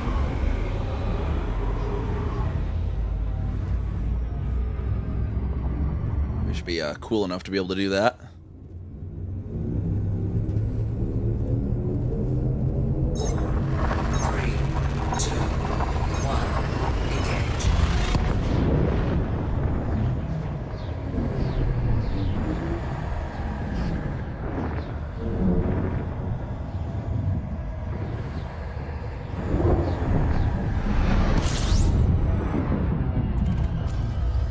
Jumps left. Okay. Fuel scooping.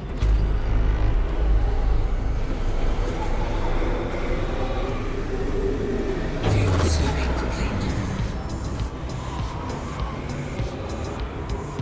Frameshift drive charging.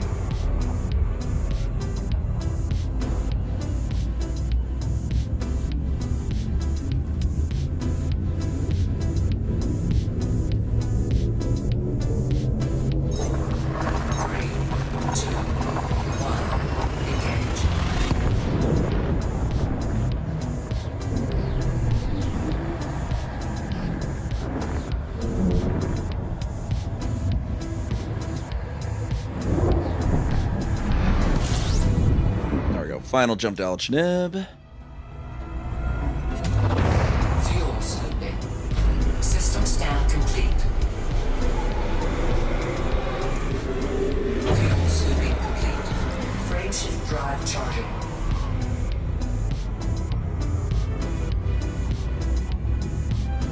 And then just a little super cruise over to the outpost. It's like I think it's 167,000 light seconds in, if I remember correctly.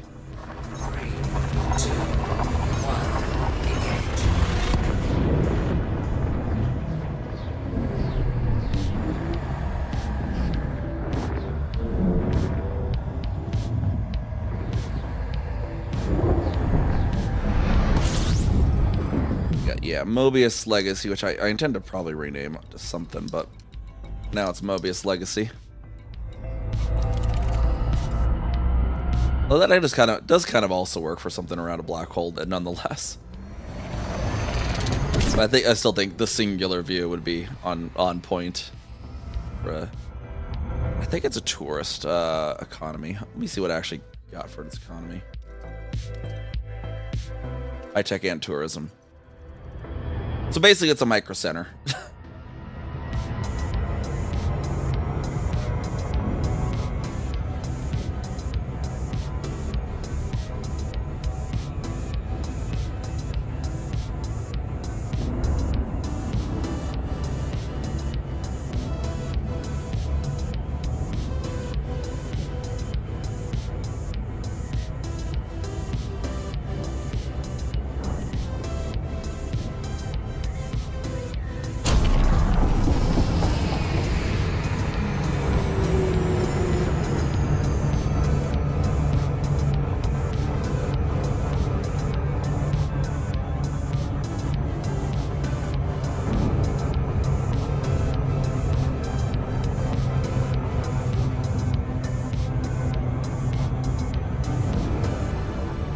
Alright, we approach on the black hole here.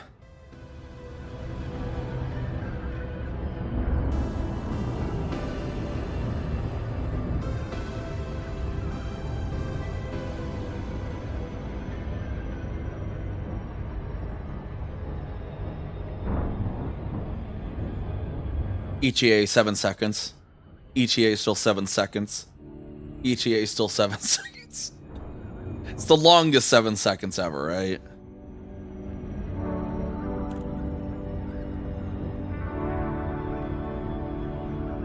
And 7 seconds later, it's still 7 seconds.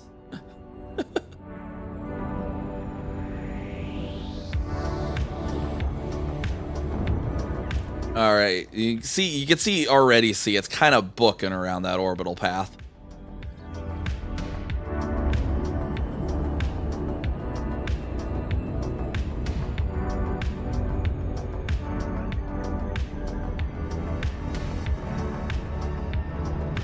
Like almost trying to outrun us here, it seems, right?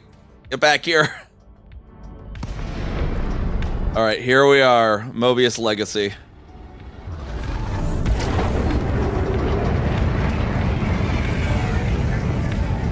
Now we just need to dock.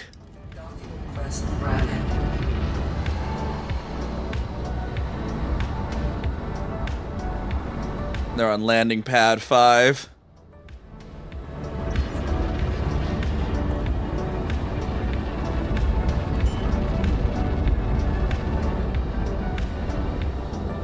So trippy because it feels like you're pitching, but you're not. Like I'm not pitching at all.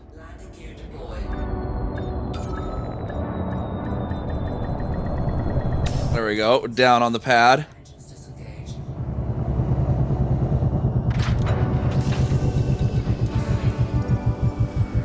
And then what's nice is if you want a really nice view of like the space warping, watch this. We're gonna go down real quick and then we're gonna pop back up.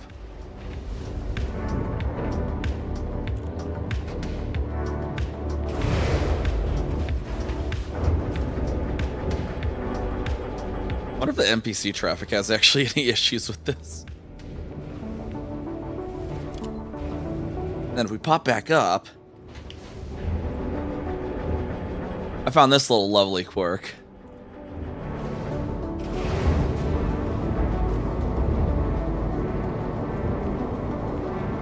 So the medium pad points directly at the center of the black hole.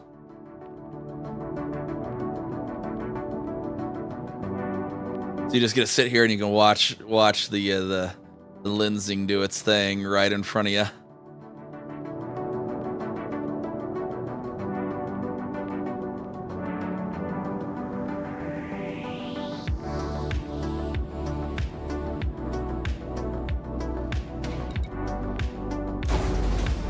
And then if we go into the concourse, it's also trippy in there. I want to show that.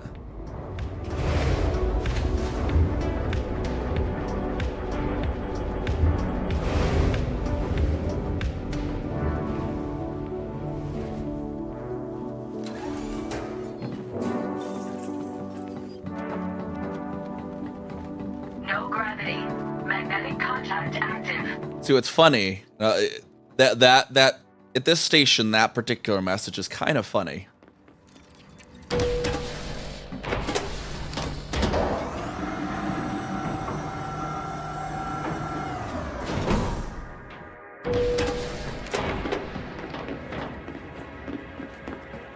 Because if you look out the window, we're rotating, like kind of like at the similar speed of a regular station. We would have spin gravity in here. And for some reason, see that little fella up there? He got a little confused. He's supposed to be here. But for whatever reason, he decided he's taking a smoke break outside. Because that's the pioneer guy. I think the bar guy. Oh no, the bartender's gone too, actually. Huh. That might be the bartender. I don't know where the pioneer supply is. All the other NPCs are here just fine. Actually, I wonder if are the mission givers possibly missing too. Maybe the interactable ones are all missing. Oh, there's our bartender. Commander.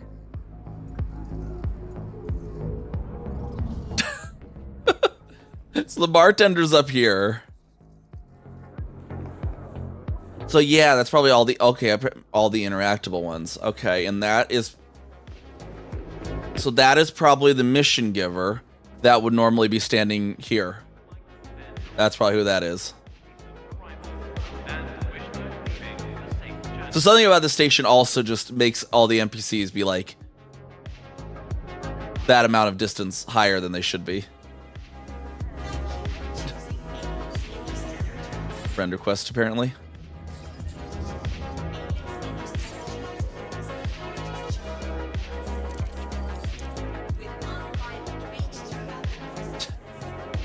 But yeah, we got spin gravity at least here.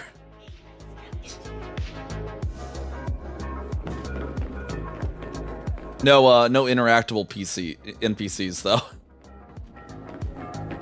But it is a trip. It is a trippy station. I like it for that at least. I had to see what would happen, and I'm not disappointed. Yeah, that's pretty much the only reason I built the station. Is like I want to know what happens, and it's like, you know, having an outpost be a touristy thing over there. It's kind of cool. Like to help out, like unloading over at our colony then, because that's where we're about to head to next.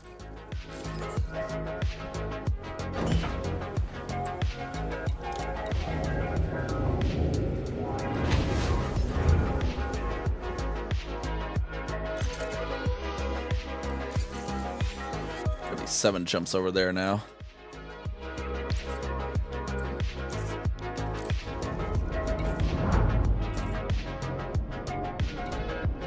Alright, and then the fun part of leaving here for going to another system is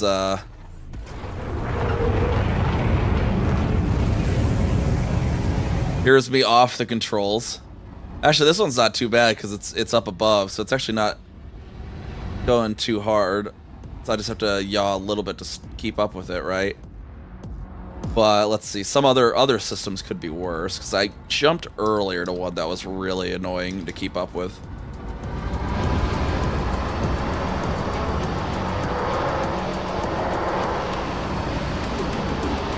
Yeah, so this is me off the control. So like this one, I'd really have to be like, all right, here we go. Oh, I can't even yaw enough, actually. Hold on.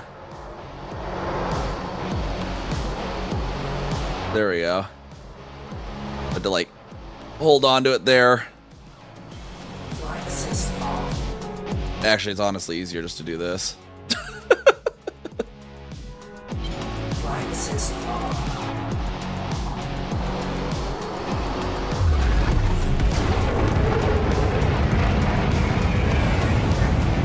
Ripley says hello, chat, apparently. Flight assist off. Frameshift drive charging. Yeah, we just have to kind of like keep up with it.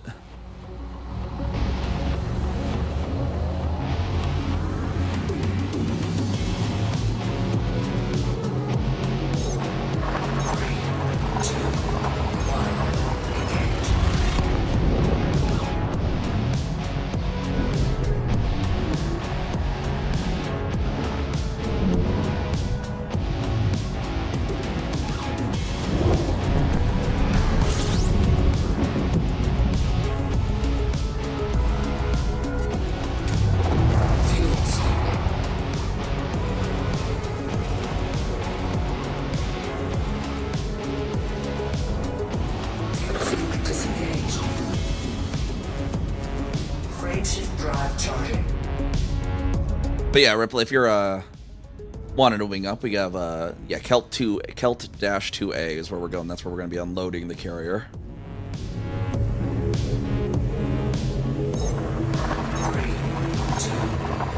We're going to set sell orders for those, for the stuff.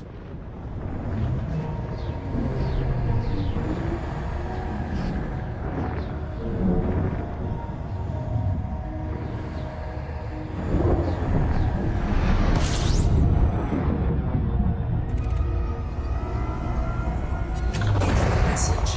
Fuel scooping. Carrier should be there now as well.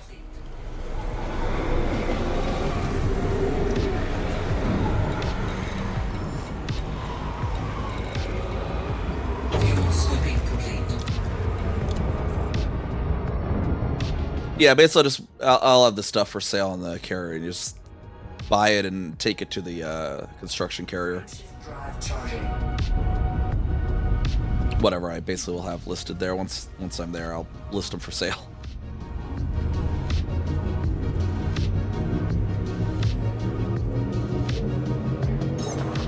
Three, two, one. Engage.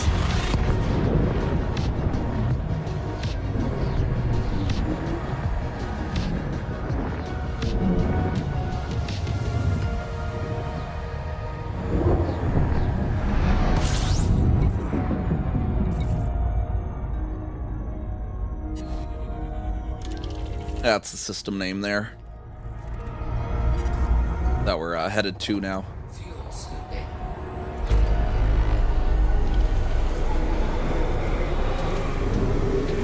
Fuel scooping complete. Frameshift drive charging.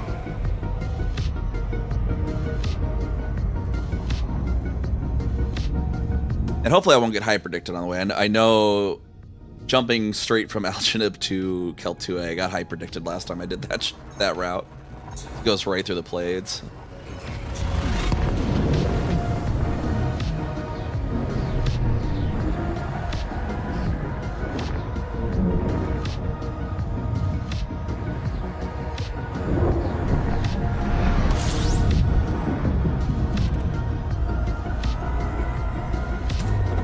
Fuel scooping.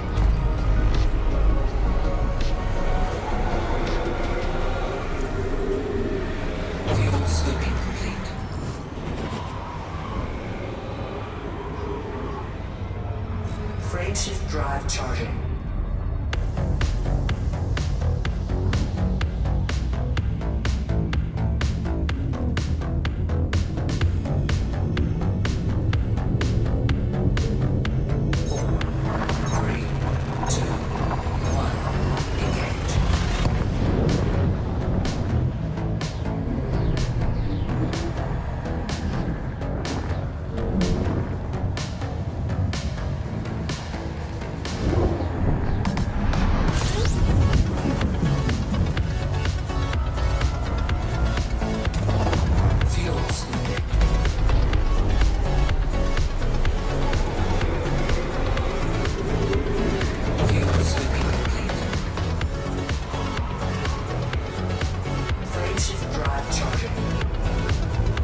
Turret should be right there.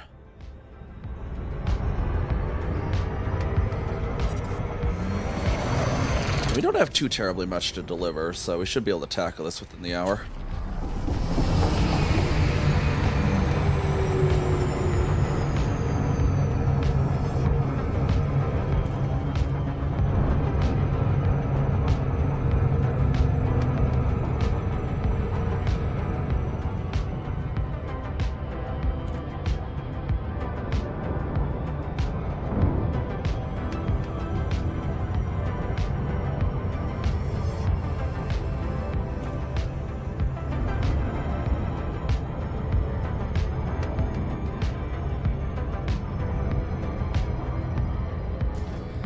Hopefully the two will be on the same side of the gas giant. That'd be great. Maybe, maybe not. I don't know.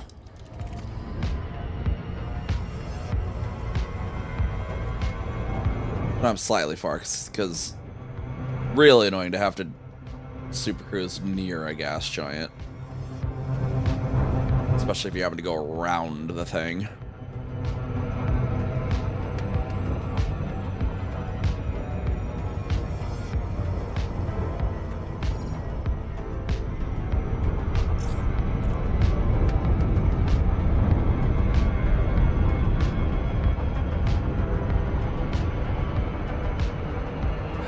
Slow down quite in time.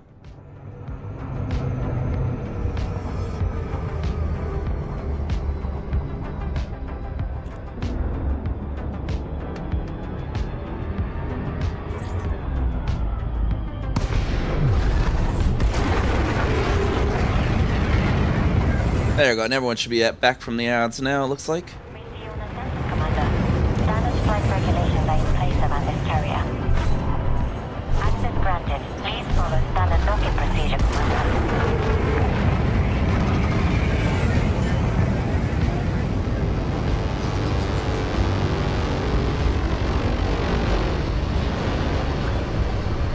Landing gear deployed.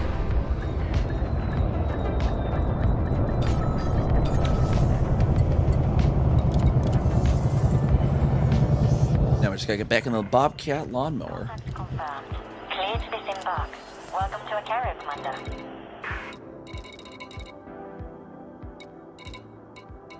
Wherever I put it, there it is.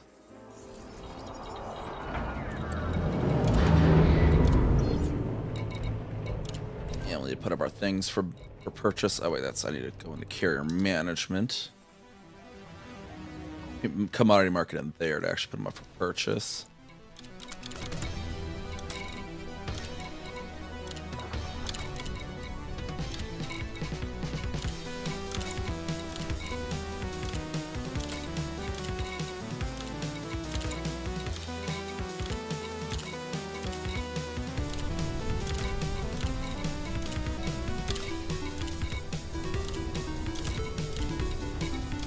Not meta alloys. Some of this stuff's not for colonization, just have to make sure to sell the right stuff.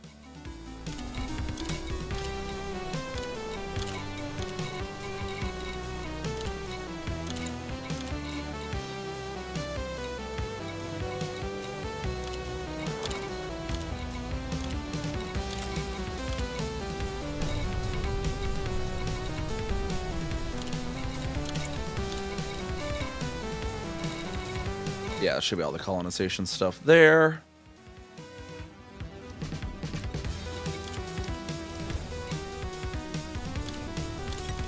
Guess I'll just start going down the list.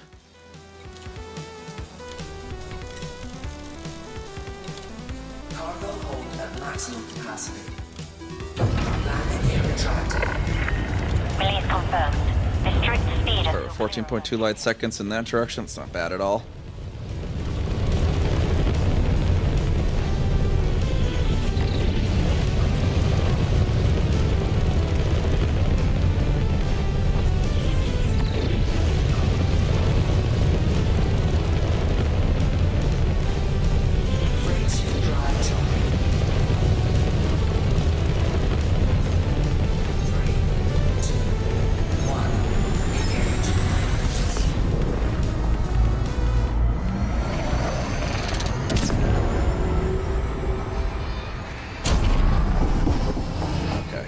I went from like not moving at all to like way moving in like moments notice.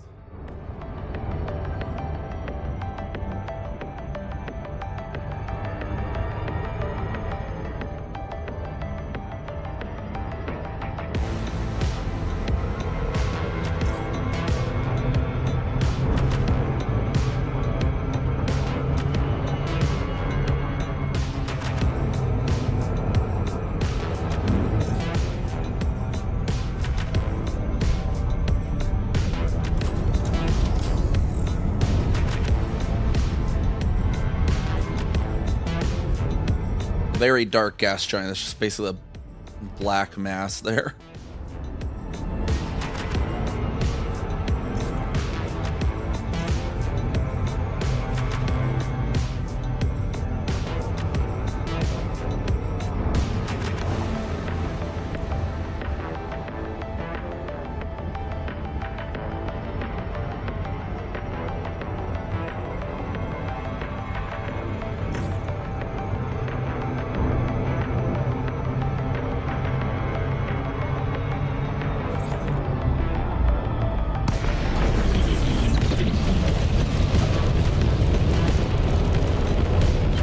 Flight assist off.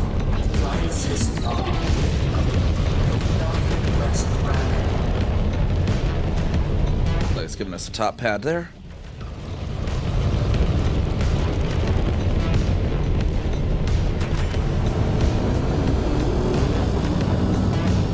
Just gonna set right down on that pad.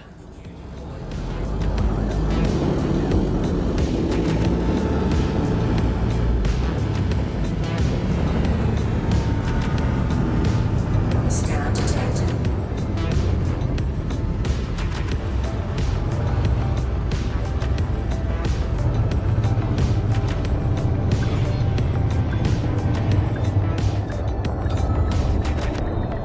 Hull integrity compromised. Docking successful. Engines disengaged.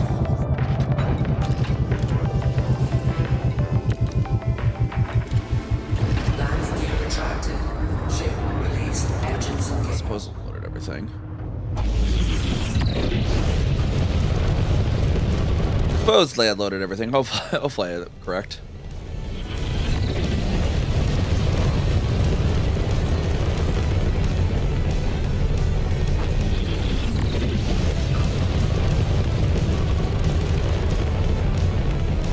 Take it back out of the mass lock. There we go.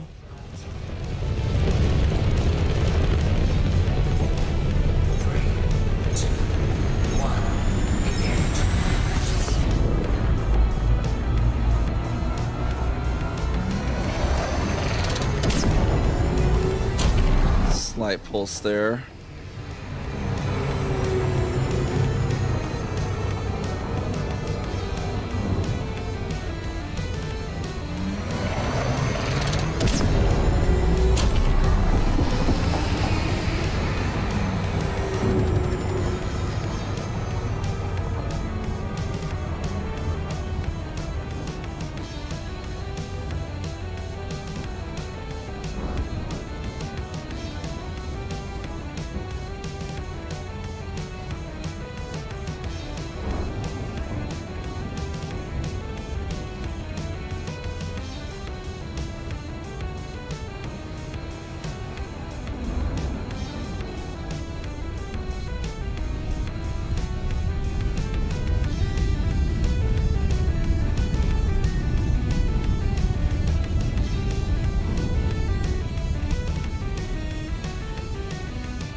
This is flight control. Access to this carrier must be authorized in advance.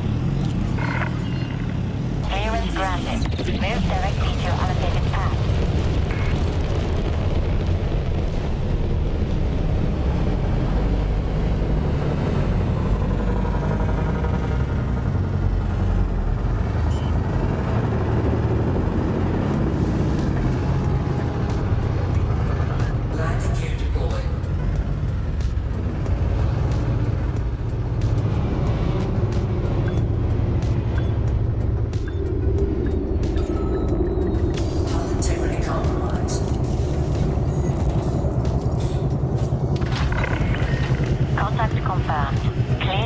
spark.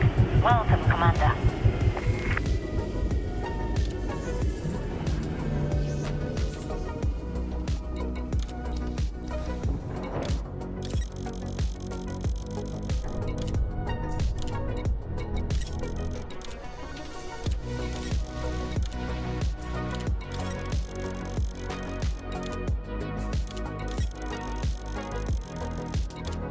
Cargo hold at maximum capacity.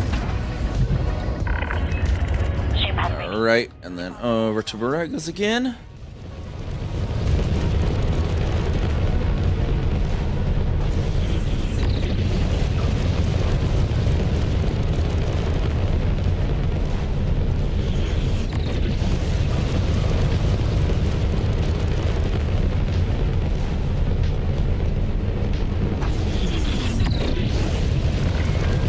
French vehicle. Take care, Commander.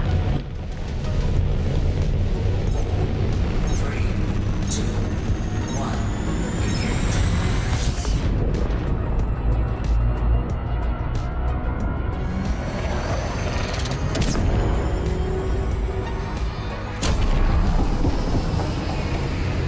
Right, hit it right at the first sign of movement, I think.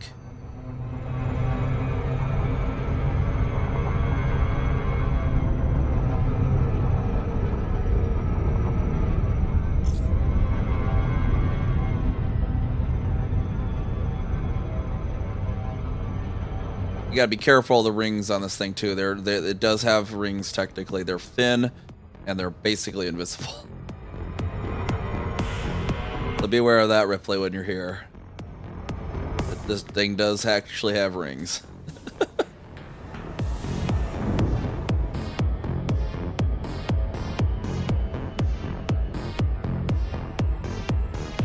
You can kind of see him there just ever so slightly against the Bernard's loop there.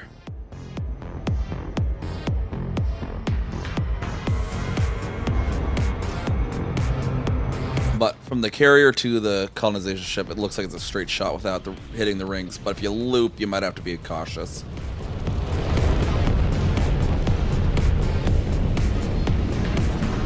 Document request granted.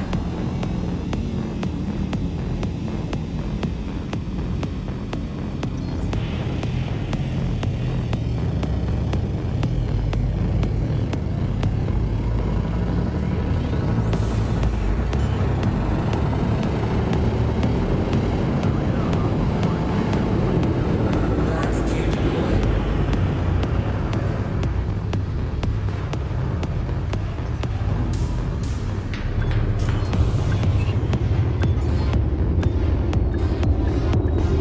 Hull integrity compromised.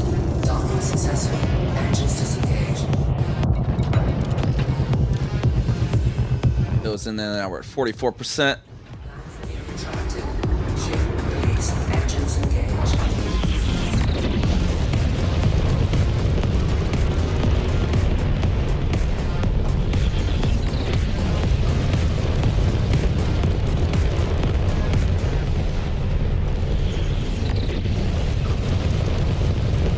Freight drive charging. 4, 3, Brothers I've explored.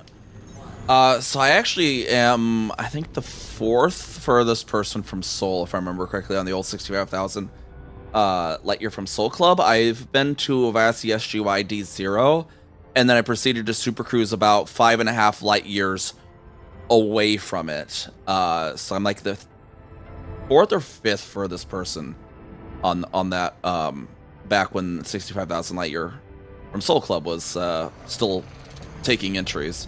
Because they closed that when the carriers came around, because it was less of a achievement at that point. But yeah, went to Avasi SGY D0. That's the furthest system you can go to from Seoul. And then went another 5.5 light years in Super Cruise from it, which is about 3 days straight of Super Cruise.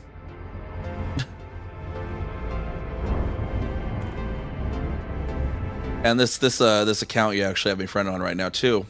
If you're ever in Colonia, well, I can just show you.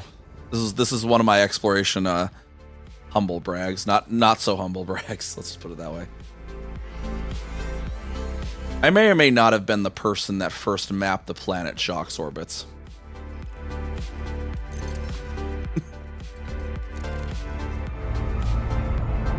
Yeah, so Ovasi SGYD0 is past Beagle Point, right? Beagle Point was the furthest reachable star back before engineering was around. So this is Beagle Point out here, right? Put a bookmark on that for the moment. You can kind of see comparison. Ovasi SGYD0. Oops, that wasn't in the text field. Ovasi SGYD0, also called Salome's Reach, is here. But this is the furthest actual reachable system now that engineering's a thing. So you have basically Sol's over that way, Beagle Point's there, Ovasi. You get to Ovasi, you kind of got to go around this way. But it's the furthest system from Sol that can currently be reached.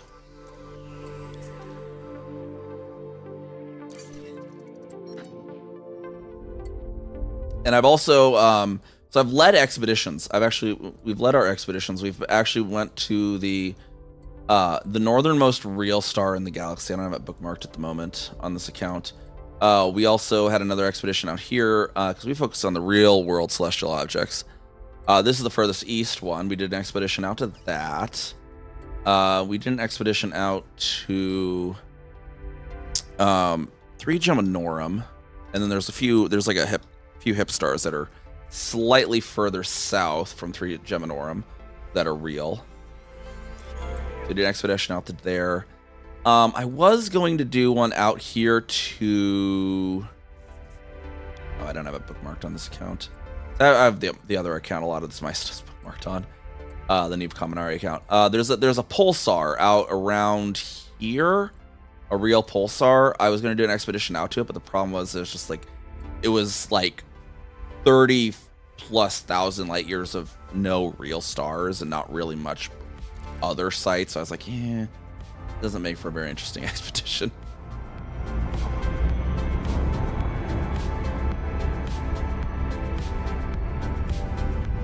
We got our the CEA is okay. That's our squadron. No, I didn't mention this. So we run annual expeditions called Celebration of Early Astronomy. We probably won't. So normally we'd be running Celebration of Early Astronomy 8 in January, but Distant Worlds 3 is sort of happening, and I'd rather not compete with them.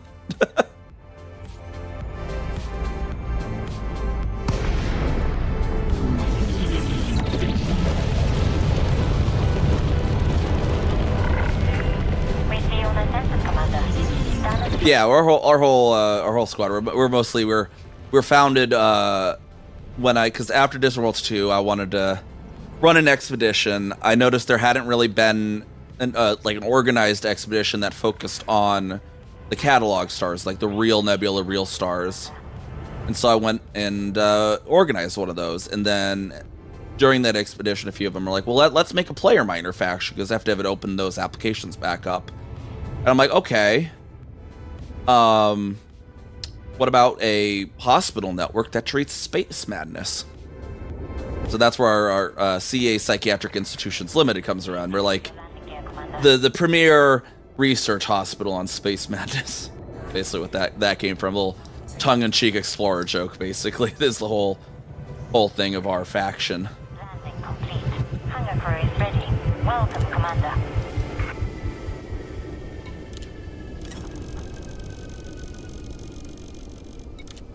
Cargo hold at maximum capacity. Release confirmed. Yeah, they don't have the player miner faction applications open anymore. Either.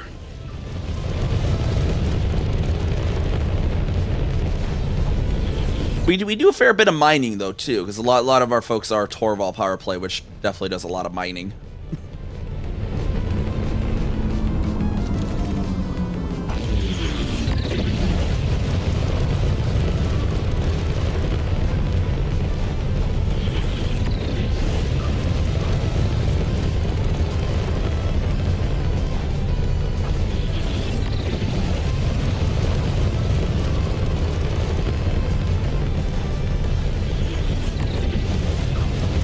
Hey, Comportunist. Greetings, fellow colonizers. Greetings to you as well.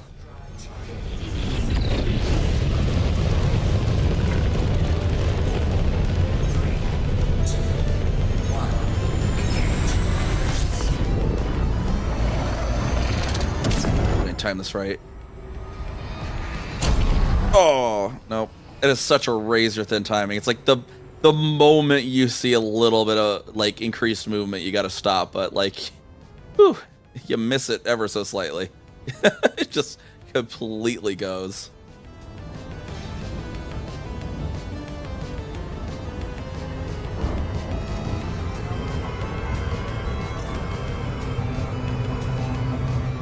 Honestly, this isn't too bad though. I just turned around and I'm at the 7 second.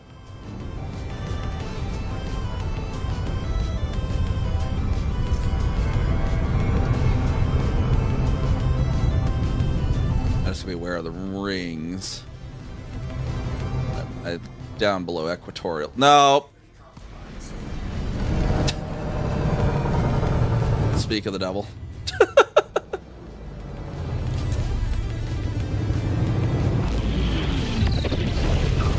There's such dangerous rings this one. I don't have a surface scanner on this thing though.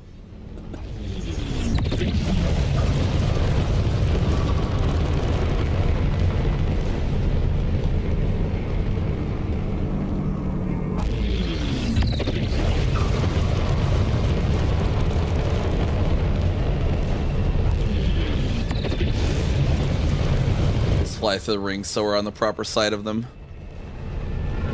Oh, we got a pirate. Look at this. He wants to pick a fight with us. Man, he's got hands though with some trajectory disruptions there.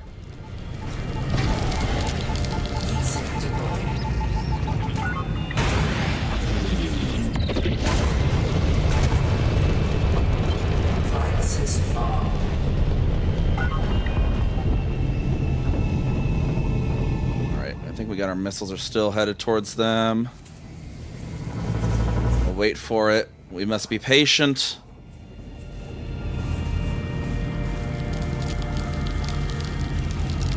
Patience is a virtue. They're about to hit. Boom, boom, boom. Oh, some of them hit the rock, I think. Whatever. We'll just launch everything. Hopefully that'll be enough.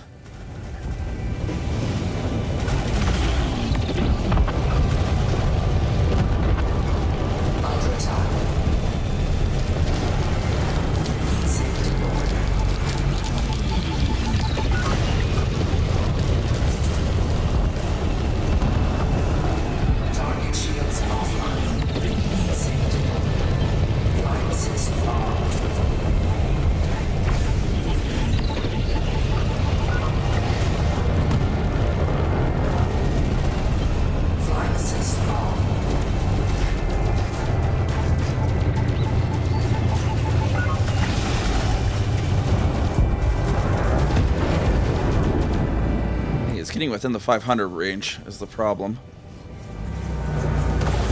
I will defeat you for your audacity, sir.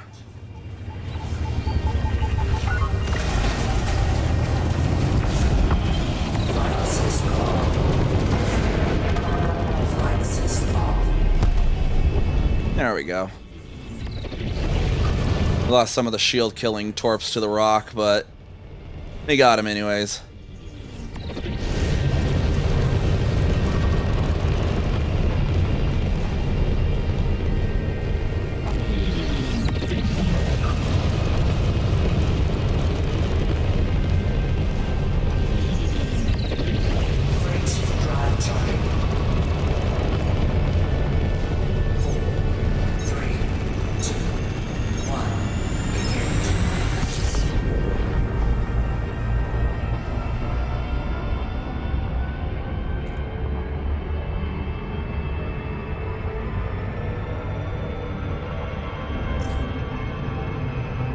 Gravity well us.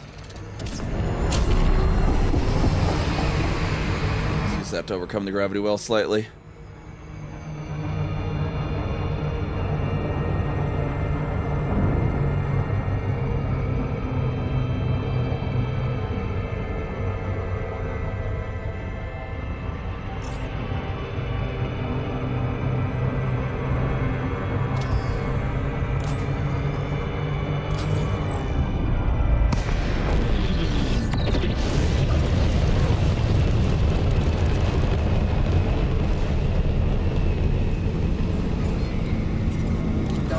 progressive grounding. Docking progressive grounding.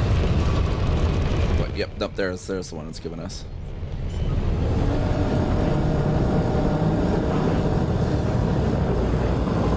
Landing gear deployed.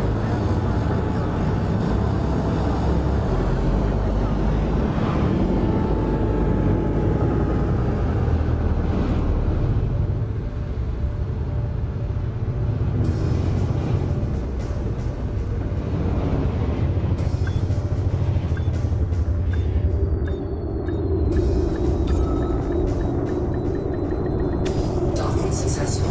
Engines disengaged.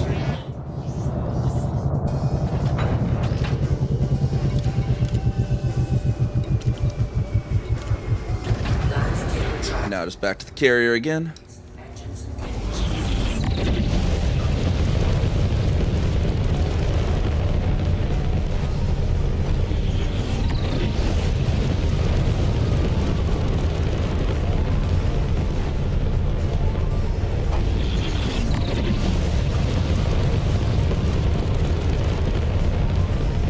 Module malfunction. Frame shift Really? charging. Did he damage my FSD that badly?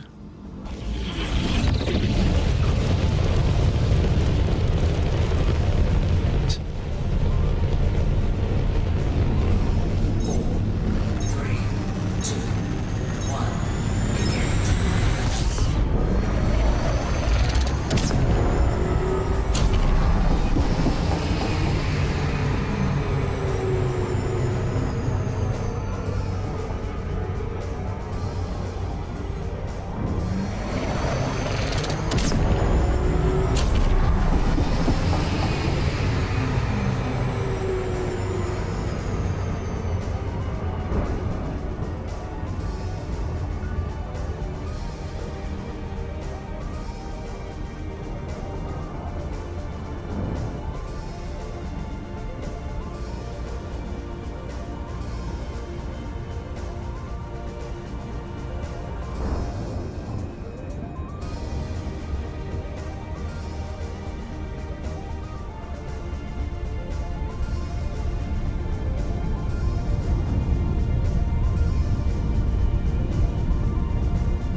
There we go.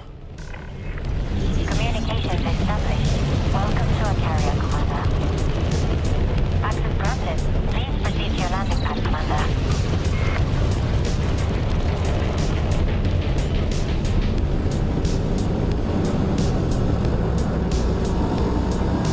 Landing gear deployed.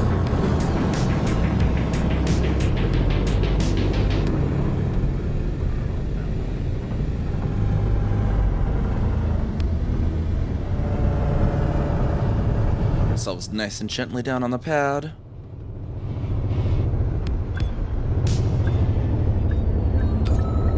Path integrity compromised. Landing successful. Cleared to disembark. Welcome, Commander.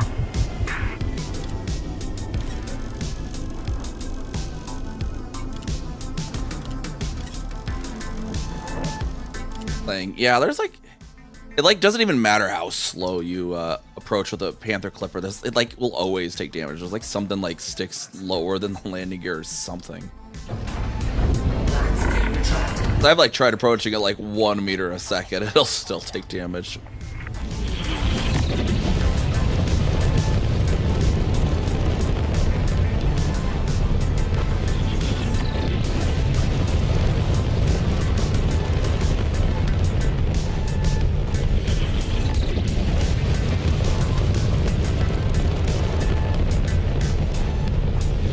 Yeah, it's well, I think like a big part of it too. Like if you actually notice, like if you're doing any adjustment with landing gear down, like the landing gear is technically moving as you're doing these light adjustments. So I think that's also part of it. So if you're like, you make a slight pitch, you're actually lowering the front landing gear. Yeah, or vice versa. Or if you're rolling at all. Well, the rolls actually don't seem to move them. It's just, but yeah, if you're doing any pitching, you see the actual feet move. Cannot comply. Landing retracted. Phase shift drive terminated. 3, 2, 1. Which shouldn't really be a thing. Like, it's moving the actual thruster part itself, I think, would be more accurate. You wouldn't want the landing gear randomly moving when you're trying to do a precision maneuver.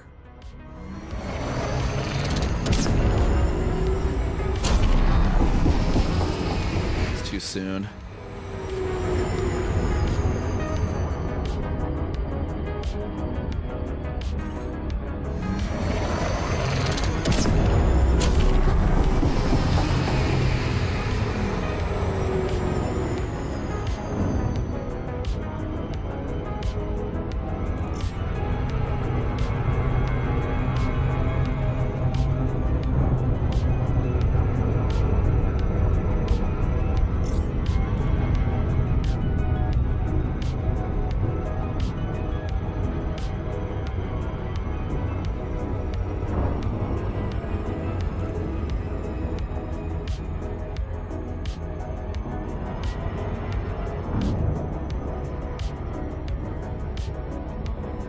Yeah, I think the main thing is just with how absolutely giant the feet of the landing gear are, that if you're not like absolutely perfectly level, when you touch down, it hits, you know, basically.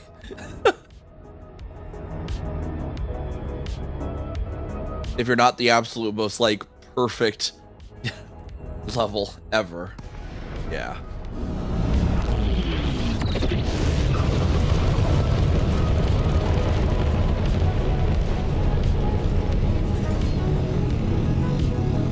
Docking present running. Docking present running.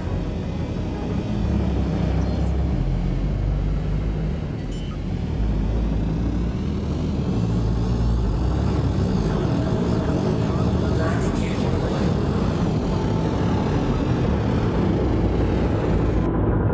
Yeah, let's see if we can manage a no damage landing here. We'll go as slow as possible. Get in position, line up.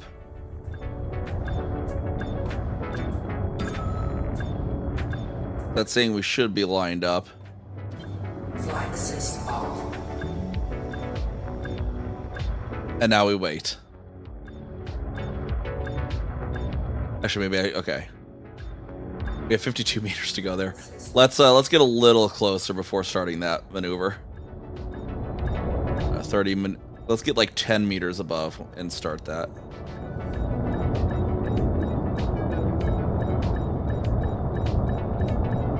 All right, there we go. We're at 10 meters off the pad. And let's get as aligned as we can. Let us be, I think that is the point that should be flat. Flight assist off.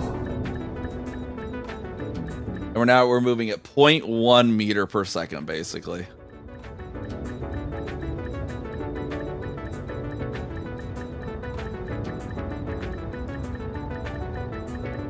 6.5, 5.0, 4.9, 4.8, 4.7, 4.6,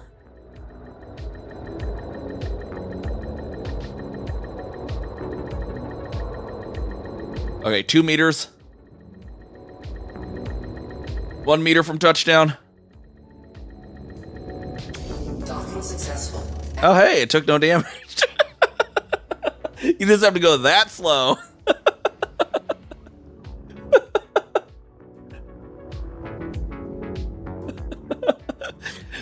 I literally had to go 0.1 meter per second.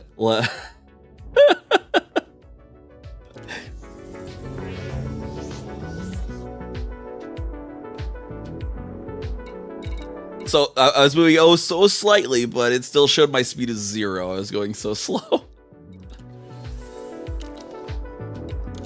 Flight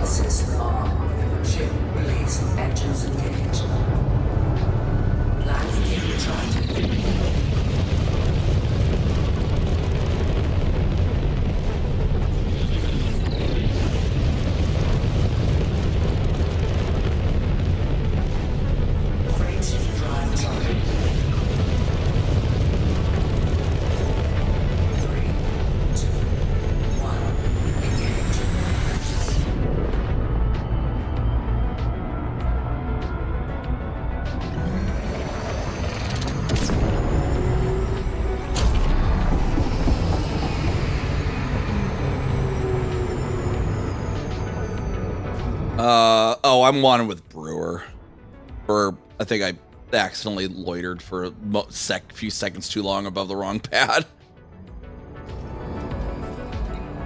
It's, yeah, 500. I think I loitered ever so slightly too long above a pad or something.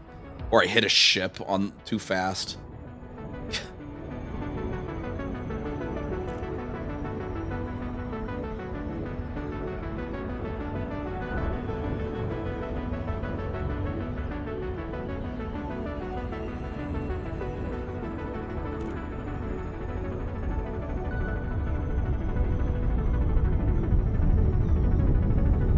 Because, yeah, once I actually build the colony, I won't be wanted anymore, except for at the construction sites, because Brewer's stupid fines. Which, you can't even really pay off, because the construction sites don't have administrative contacts. That's the problem.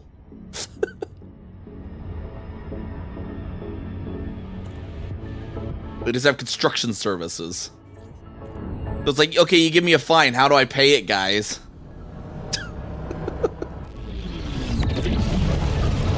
Yeah, you have to go to a freaking interstellar. But you don't lose any functionality, really, for at least what you need them for. You lose the ability to repair and rearm on the construction ship, but that's it. It's like, whatever. Permission granted. Please approach your designated landing pad in good time.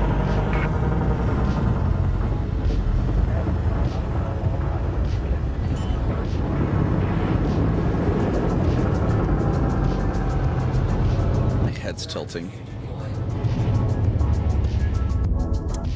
Now my head's not tilting.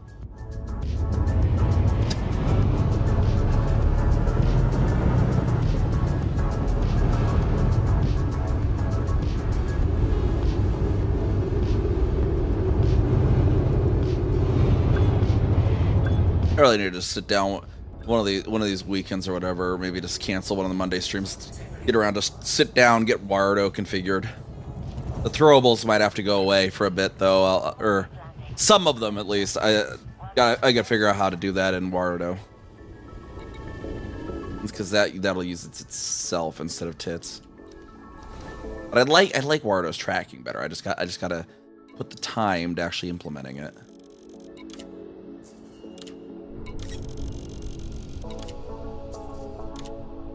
Water the streamer.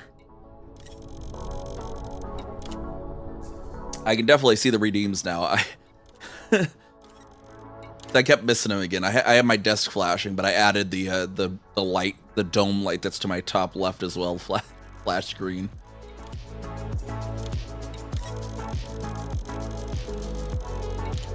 Cargo hold at maximum capacity. Ship released. Please watch for traffic during departure.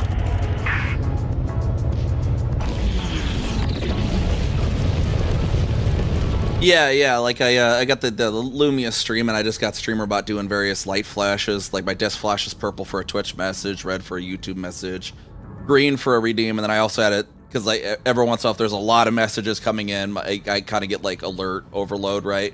Or I just kind of like, oh yeah, the desk is just constantly flashing, so I wouldn't notice a redeem. So I added it so for redeems it also flashes the dome. If I'm getting dropped frames, it'll flash my desk and the dome orange every 2 seconds until it stops. That way I know it's happening. If for whatever reason OBS actually disconnects, it'll flash my entire room red for 5 seconds. So nice little way to do like alerts, that like visual alerts.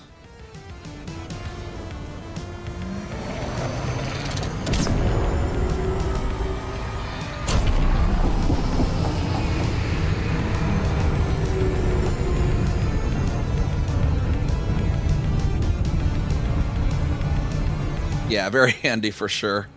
And a little too far. Let me not. Got a loop, but I gotta make sure not to hit the invisible frickin' rings on this planet. This planet has the thinnest but invisible rings.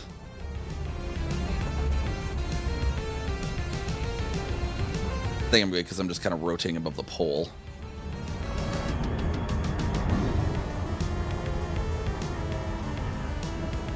Off. Wait, off what? Huh? Oof. Oh. Yeah, no, I ran into them one time when I had to loop. Because I looped the wrong direction. Just you cannot see them, like, because it is so dark at this gas giant. They're just black.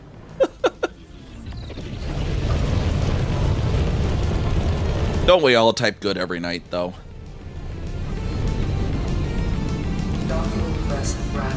I've lately been having the weirdest, like, I don't know, just like I'll type out a sentence and then I'll be like, go back and I've like just like reflexively used some wrong version of a word or something, and it's like, how the hell?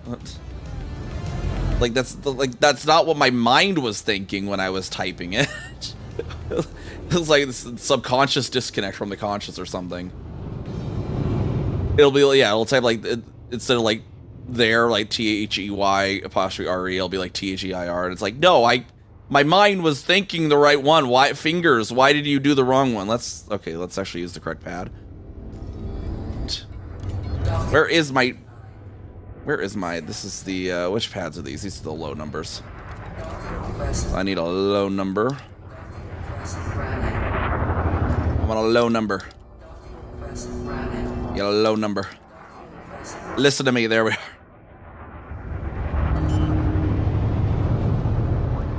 Oh yeah, night vision's useless. Like, you could do, if I had a surface scanner on the ship, I could have the surface scan on the rings, and then they'd be highlighted in the explorer mode or whatever. But I don't have a surface scanner on this ship, and I could yank one from the exploration ship, but yeah.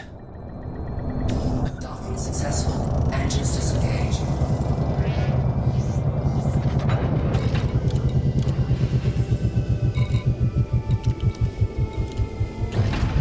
Ship released. Engines engaged.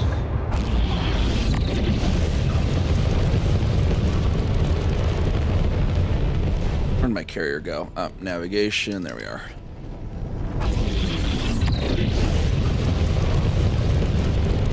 Yeah, is it really enough of a problem? Like, the straight line between the carrier and the thing doesn't hit the rings at all. No risk, so as long as I don't loop of shame, I should be fine.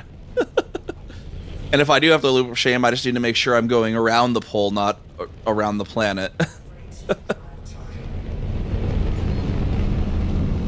3, 2, 1. Engage.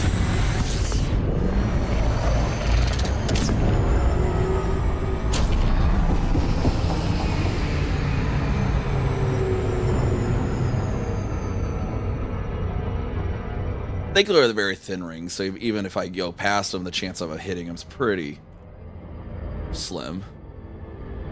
17 jumps. Gotcha.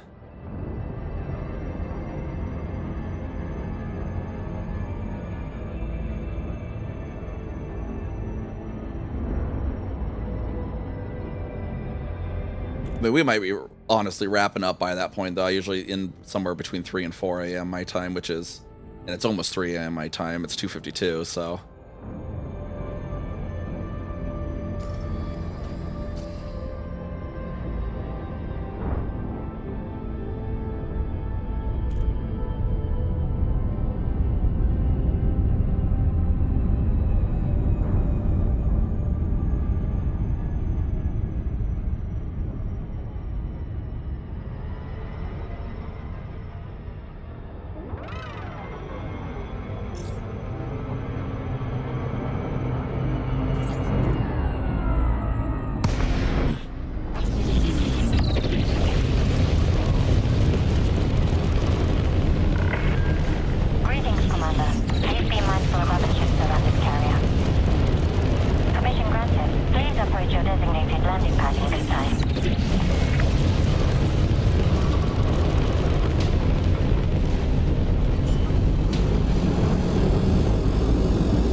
Drifting a little bit too much there.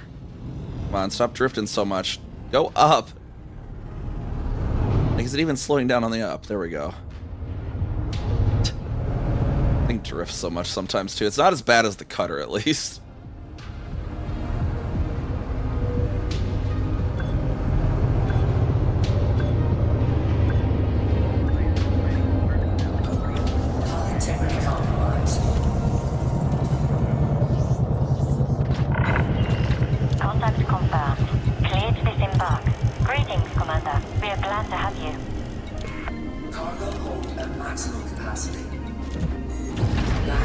retracted.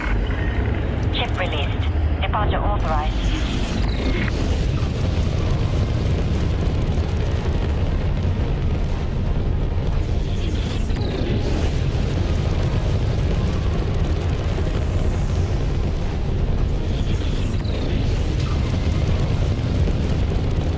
Freight drive charging. 3, 2, 1. Engage.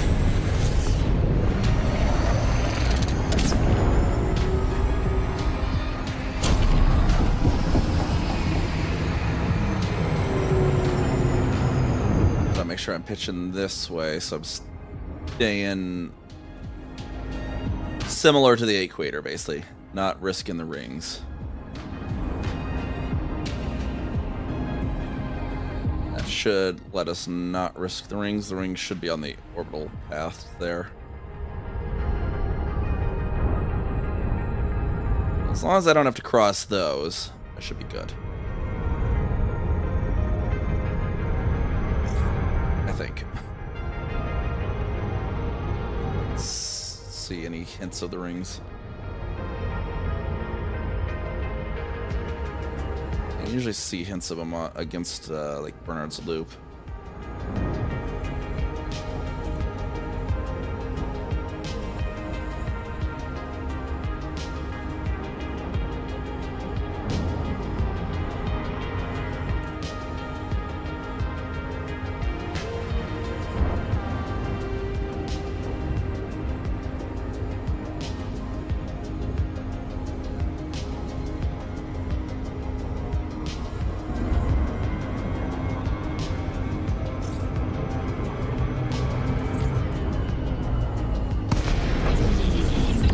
There we go.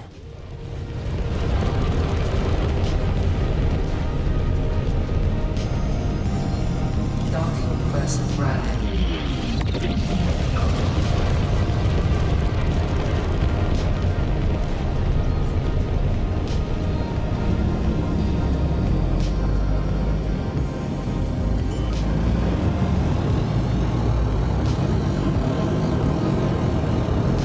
Landing gear deployed.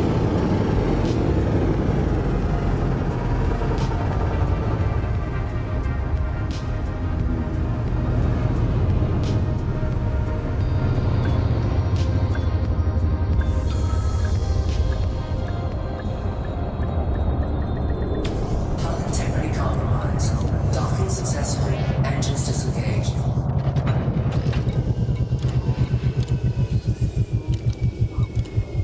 Landing gear retracted. All right, back to carrier.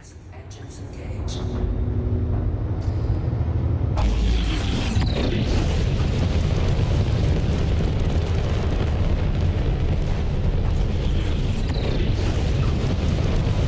Scan detected.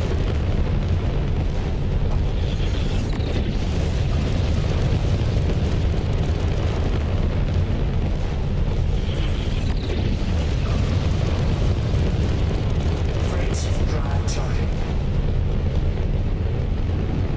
4, 3, 2, 1.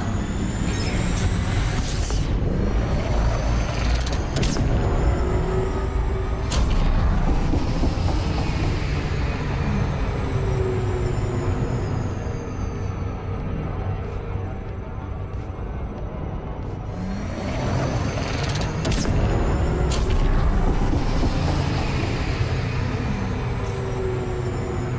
A little bit too much of a boost, I think.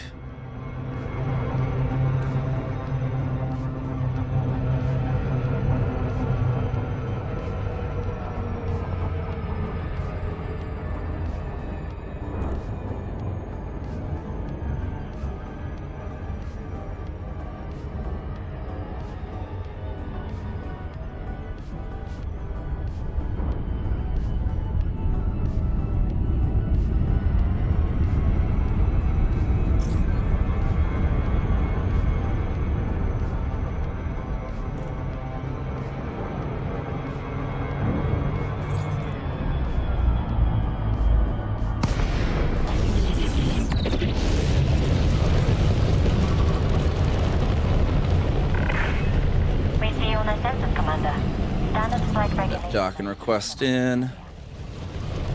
Clearance granted. Move directly to your allocated path.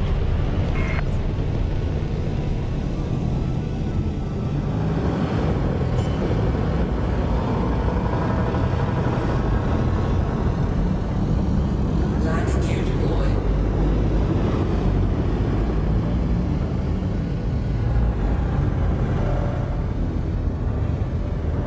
Get right on down into there.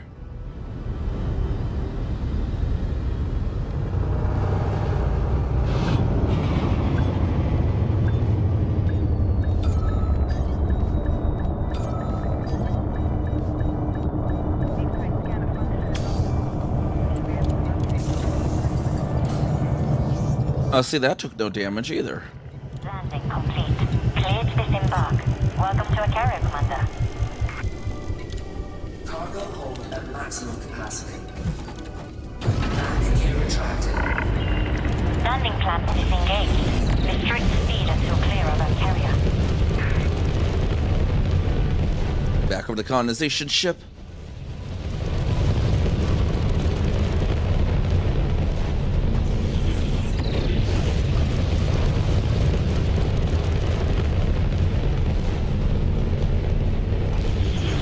Freight drive target. 4, 3, 2, 1. Engage.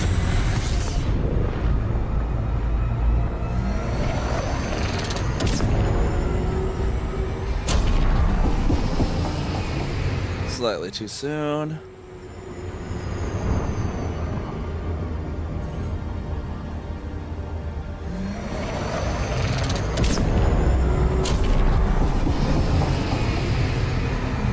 They need to add like an SEO cooldown icon next to the mass locked landing gear cargo scoop thing too.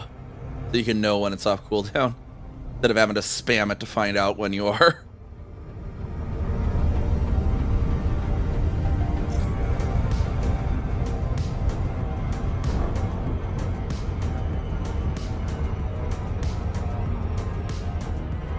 Another one of the quality of life things that needs to, the pile of bugs and stuff that we would just wish as a community they would fix.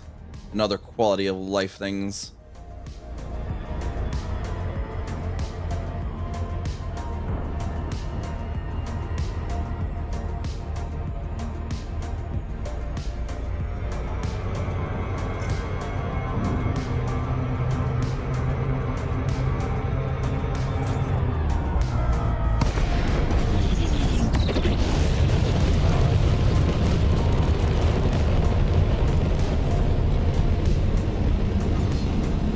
Docking request granted. It looks like it's giving us that pad there.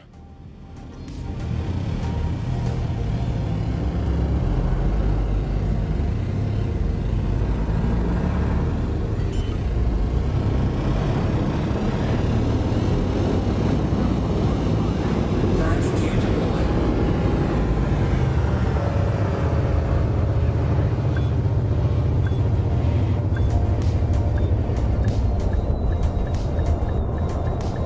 Hull integrity compromised.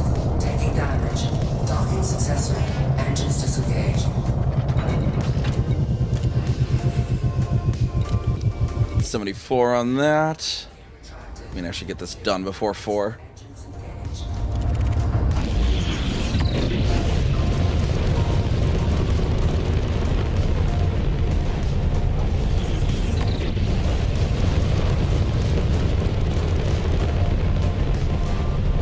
Freight drive target.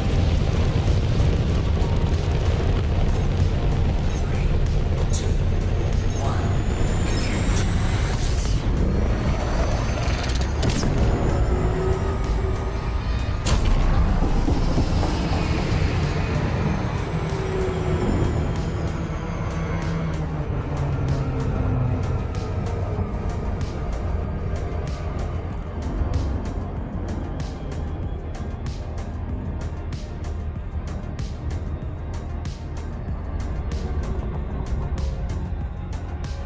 Right back on around.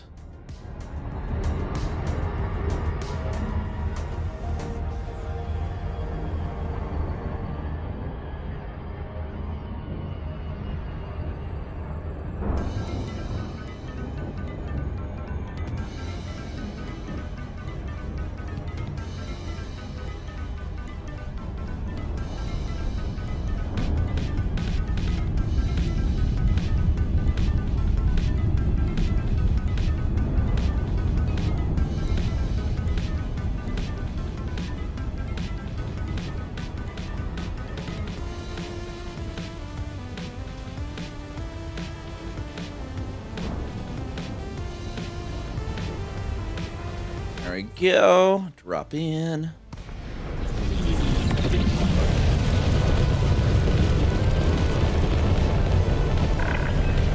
Communications established. Welcome to a carrier, Commander. Access granted. Please follow standard docking procedure, Commander.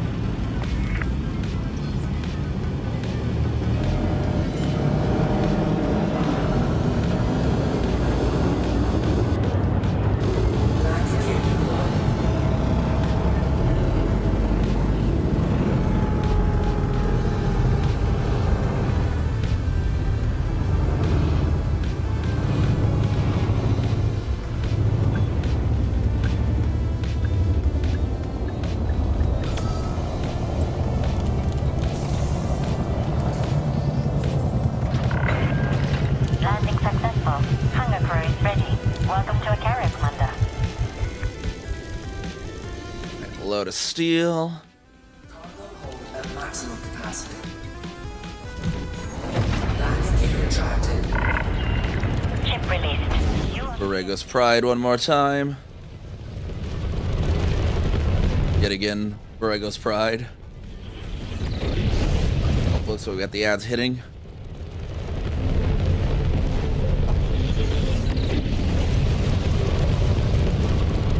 Freight ship drive charging. 4, 3, 2, 1. Engage.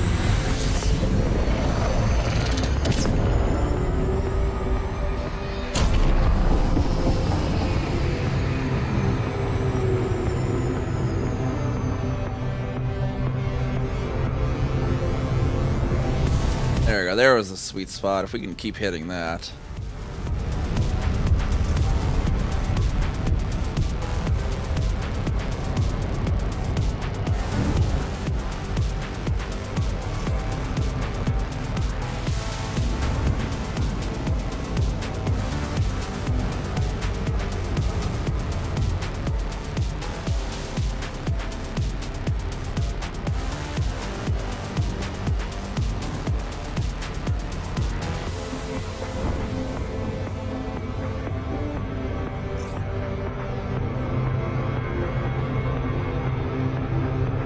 To that drop range. 1 megameter.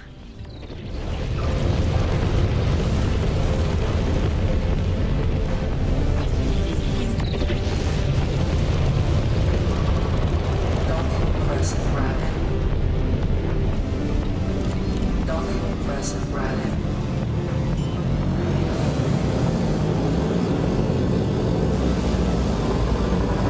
Vacuum deployed.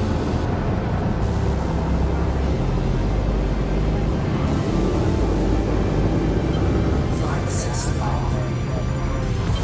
Flight assist on.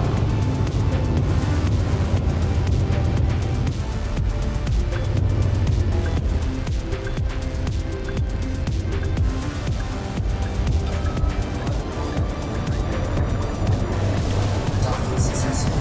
Engines disengaged.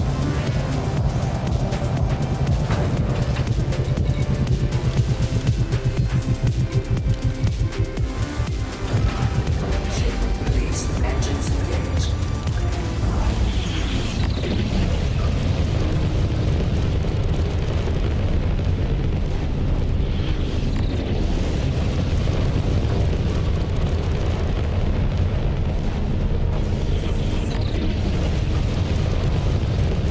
Freight ship drive charging. I think we find the sweet spot for getting back to the carrier as well.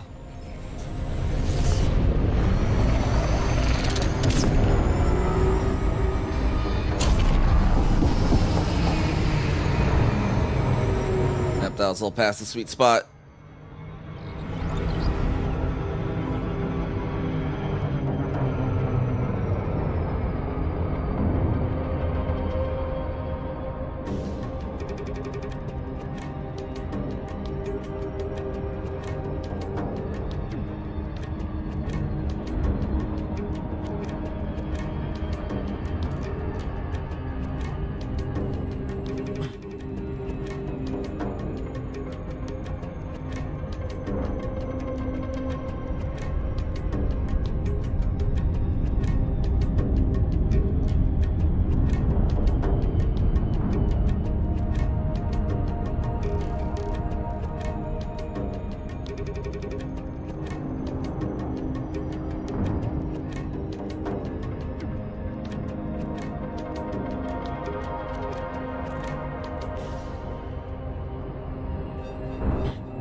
Little further, come on. There we go.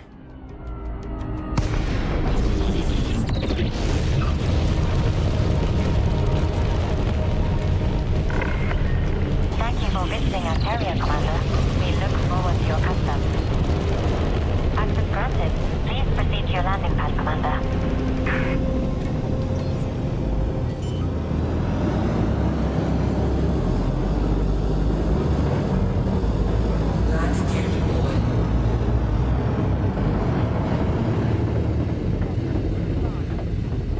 Front pad there.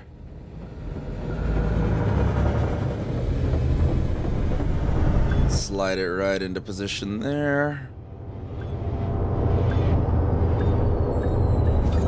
Integrity compromised. Clang.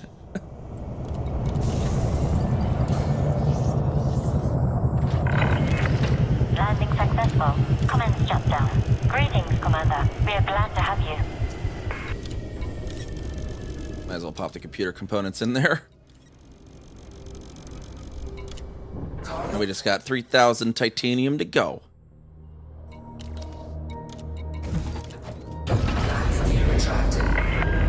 Release confirmed. Departure authorized.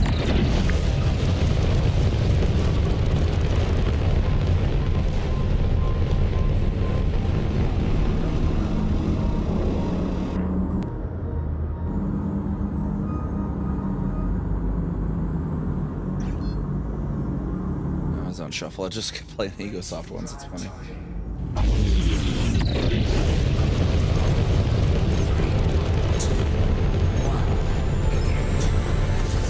Alright, see if I can just use Bernard's Loop as a reference again. Nope. Nope, missed the sweet spot. Didn't look like it was moving until it already was.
Gotta deliver these.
Another carrier run. I think we should have like 3 more to do, I think.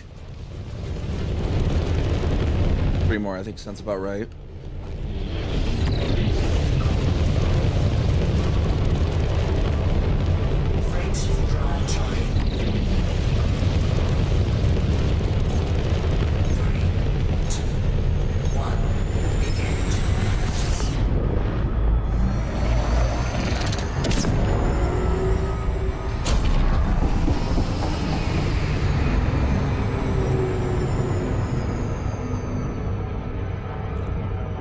gravity well there, and then it should just rapidly close down.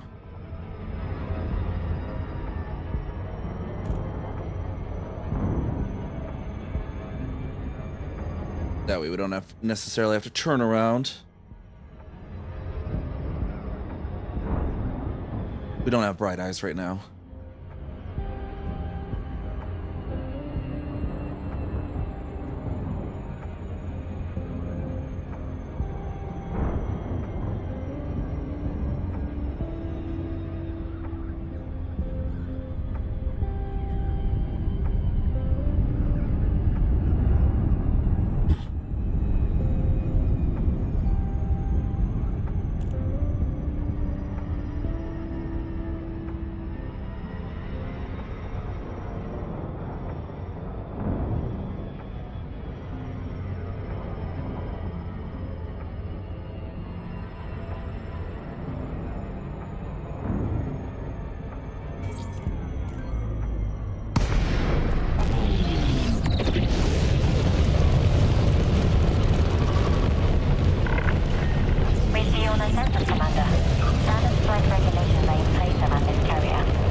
Right down.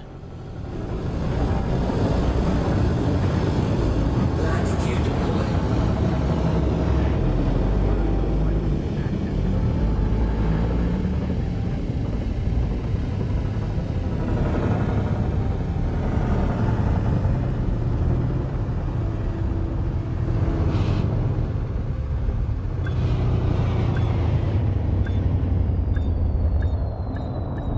Hull integrity compromised. Hey, Tutor Booter, how's it going? Landing complete. Can't sleep, that's unfortunate. Well, welcome on in. Cargo hold at maximum capacity. Landing gear retracted. Landing clamps disengaged. Departure authorized. I need Borregos. Well, looks like we might have enough. This load, next load, and then we might be able enough where we can just hop in the Type 8. That way we're in a medium ship already on the last load.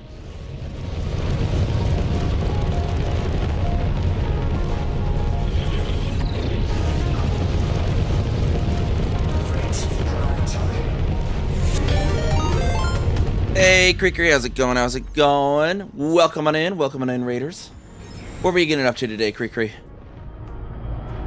Yeah, welcome on in. Thank you for the raid. Welcome on in, Raiders. I'm NiamhKami, doing some colonization today. We're finishing this up, going a little bit past our usual end time just to finish this up real quick. So we can get that knocked out there.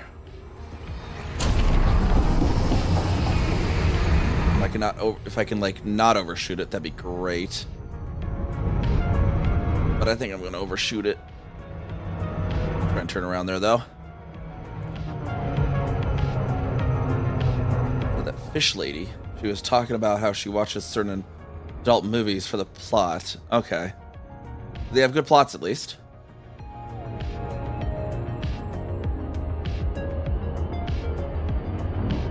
I mean, what else are you gonna watch a movie for?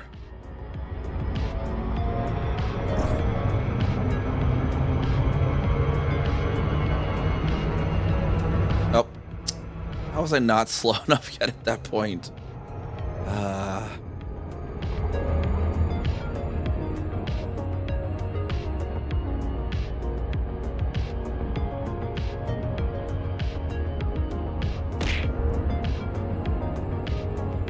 Mustard tag, because it's delicious and amazing and the best condiment ever.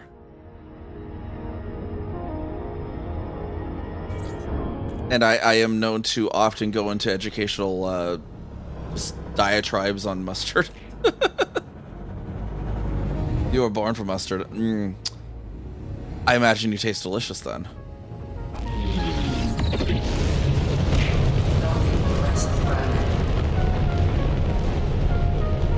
You like the honey mustard though? Yeah, it's honey mustard's usually Dijon mustard with honey mixed with it, but I have known a few that use like a Dusseldorf base.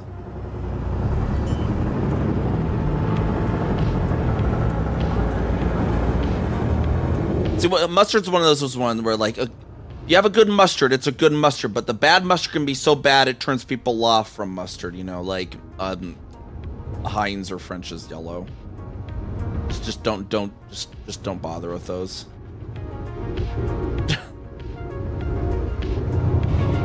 They're more vinegar than mustard. Like at that point. I'm not terribly a fan of American yellow either. American yellow is just so vinegary in general.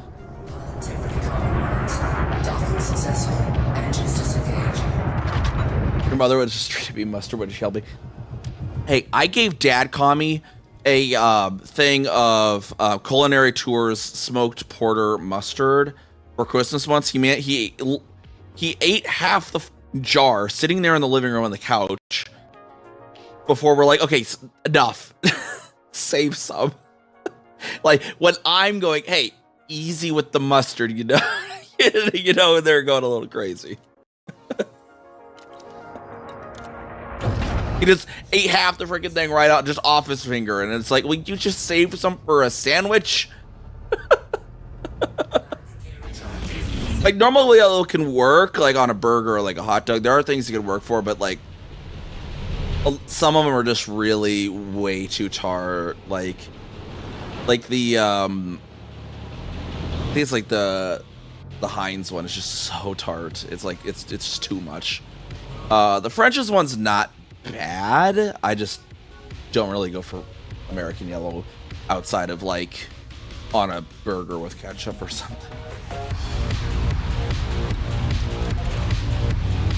All right, this was we were on colony ship side, right? Yeah. Okay, so we need to go back to the carrier.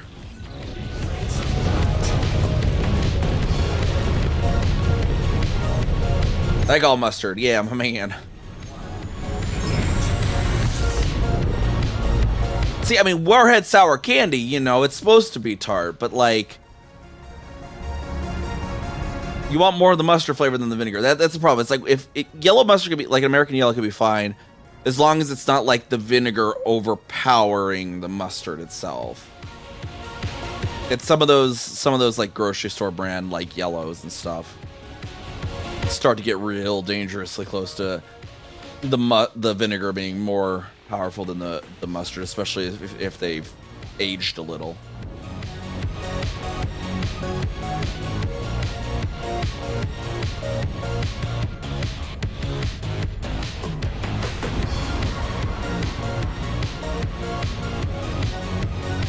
That's why I usually like the Dijon and the Dusseldorfs too, is because they're made with the white wine vinegar, or the Verjuice as it's called in other countries, and it's less of a severe amount of vinegar flavor, and it is technically a vinegar still, but it's white wine vinegar, also known as Verjuice, which is like a byproduct of wine distillery.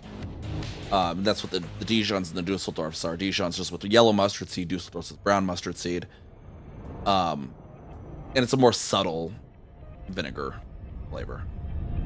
I think it works a little better, a little more subtle there. Yeah, that's probably what it is. So if you don't like vinegar, you're definitely not gonna like American style yellow for sure. Or general brown, like one that's like labeled as just a brown, like a spicy brown mustard. That one you might not notice as much. The brown's gonna overpower the vinegar a little better. But you may like a Dijon or a Dusseldorf. It's a little less vinegary, even though it is technically still vinegar. But if you want to avoid the vinegar altogether, there's the English style and the Chinese style, whereas which use just water instead of vinegar, cold water instead of vinegar for the mix. They're very hot though. Those ones are very spicy. Those ones. So if you also want the maximum mustard kick, you also go for those. And the yellow mustard seed with the cold water is considered an English style, and a brown mustard seed is considered a Chinese style. Like those packets you get at like a Chinese, that's Chinese style mustard. And it's just basically just a little teeny bit of really ice cold water, just enough to make it a paste, basically. Please deploy your landing gear, Commander. And then we don't talk about There's also because there's yellow, there's brown, there's black mustard seeds. Black mustard seeds are just too bitter for culinary use, so they aren't really used in any sort of actual mustard sauce.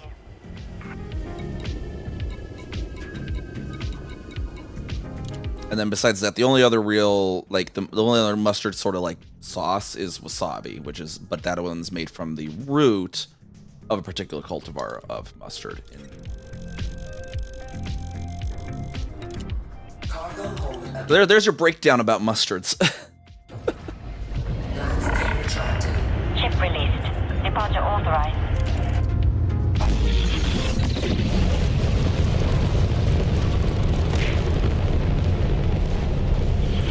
Yep, it's the root of a particular breed. I can't remember the name of it off the top of my head. Yeah, and it kind of Ripley just said in team chat too. We're talking like the actual legitimate wasabi. Most of the stuff you're gonna get in America is gonna actually be a mix of regular actual Chinese mustard and horseradish with some green dye. But legitimate actual real wasabi is the root of a mustard plant.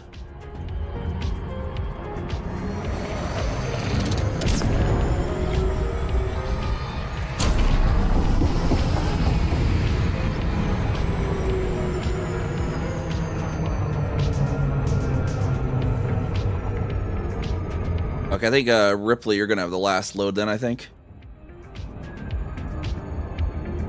There's only like a few hundred left on that, so I'll drop mine, then I'll get my medium ship to watch the station pop in, I guess.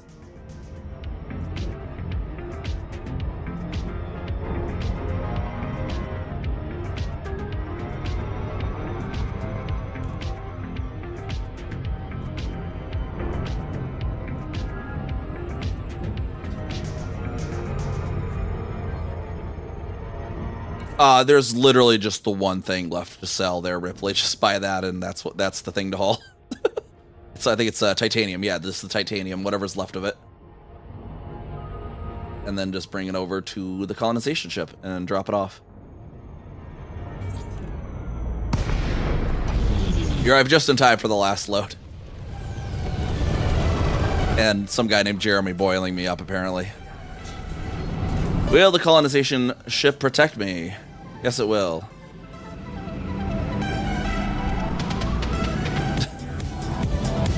I felt that boom behind me. Pirate's like, I'm gonna boil you up. Colonization ship like, nah, we're gonna boil you up.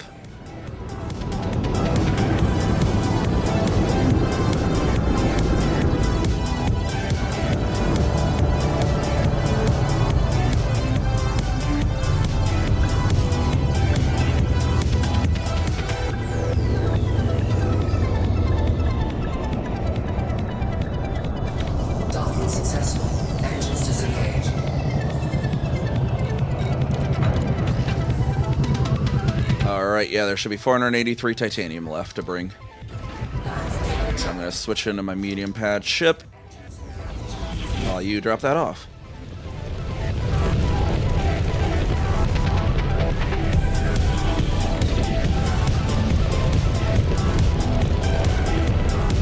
If you just stay at the Kirkbride for one moment, I can teammate nav lock you.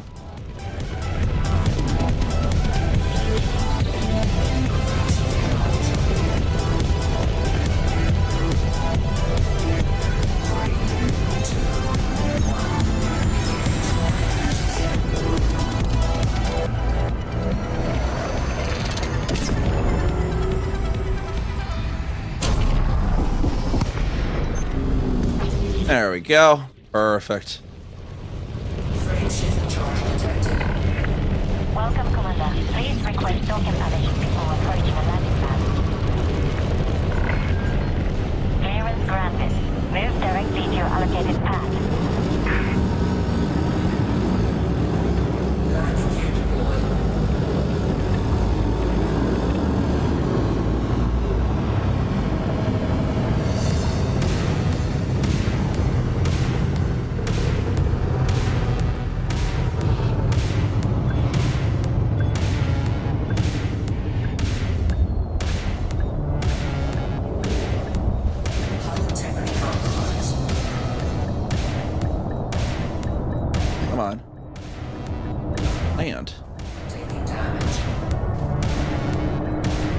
want it land.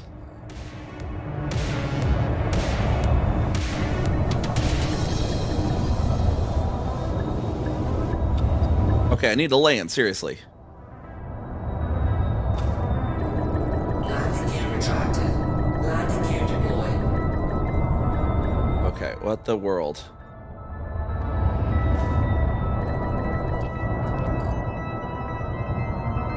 Oh, it's like inset. Okay, that's a bug. Hold on, I'm gonna relog there, Ripley. But if you can just deliver that for me, I have to relog because the carrier pads are bugged. They're like down too low. It's weird.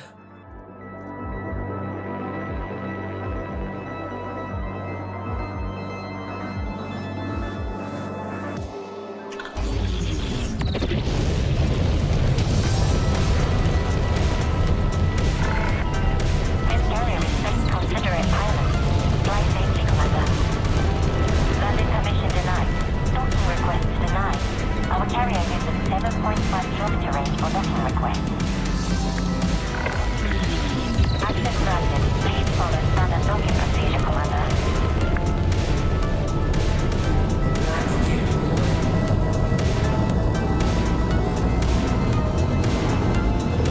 That's a weird bug that's been around for a while too. No, so the problem, it's a bug. Every once in a while, if you drop in on a carrier or like any of the carrier types, really, instance that someone else is already in, every once in a while the landing pads will actually be set slightly down by like a few meters, and you're literally not able to dock on them. And that's what that was, because when I looked at the stroll cam, you could see it was down by like 5 meters. Greetings, Commander. We are glad to have you.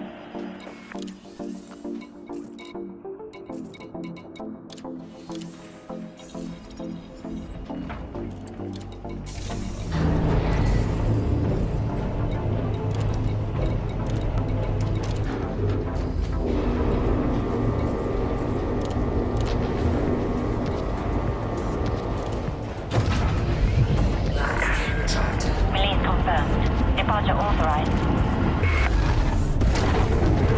All right, yeah, you feel free to drop that load whenever.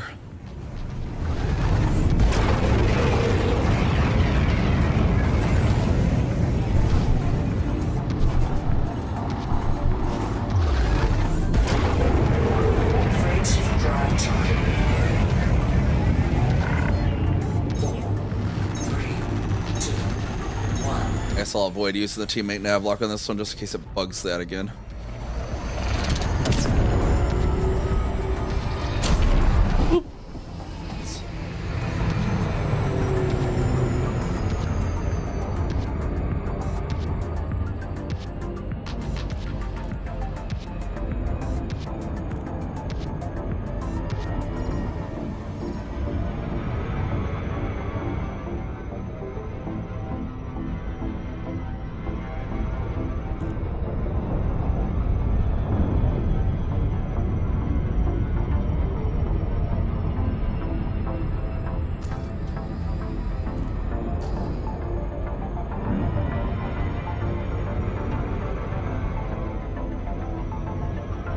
I can actually see this, the ring slightly there.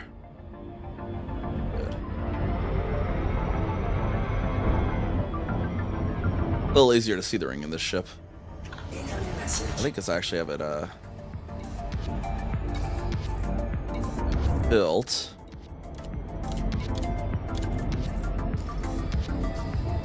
Not showing me the new station yet though.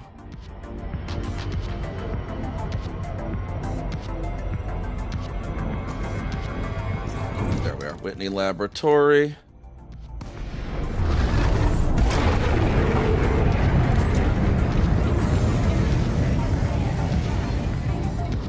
Docking request denied.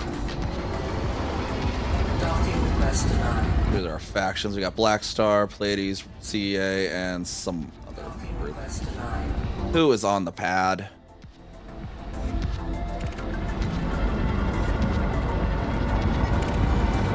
Get off the pad, good sir.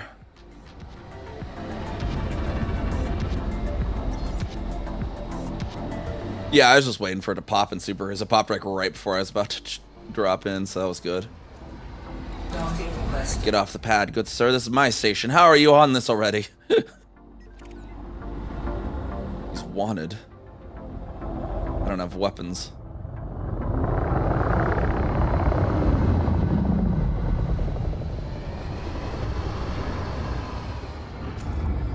Docking request granted.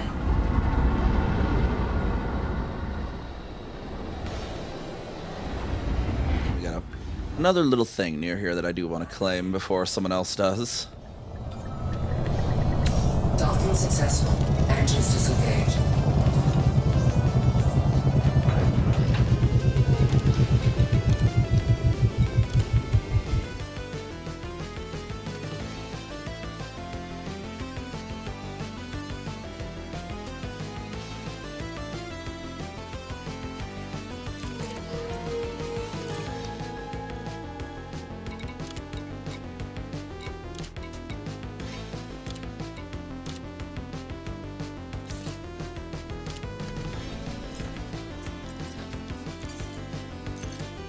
I just gotta drop our beacon.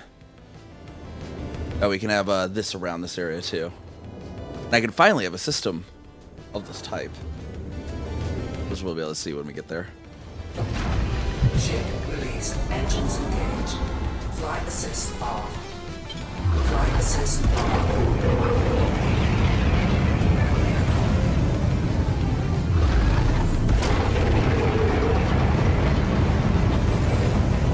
Frameshift drive charge. Thank you for the help there, Ripley. Let me be in my medium shipwright as that thing too. Is that because there have been people watching for systems with Earth likes, so I did not want someone sniping this as well, because I wanted that way we can have our agricultural nearby as well, and then we can have a refinery, high-tech agriculture, and pretty much have everything we need for building stations. And I can finally have a system with an Earth-like. This one should be 5, supposedly should be an Earth-like. Yep. Cool, and it's not the primary. We'll be able to put something on it later. That's why I forgot to check. We got a high metallic there. You should, Ripley, you should jump to, from Kelt 2A, you should jump to this. If you want to see something really wacky. Try to jump to that.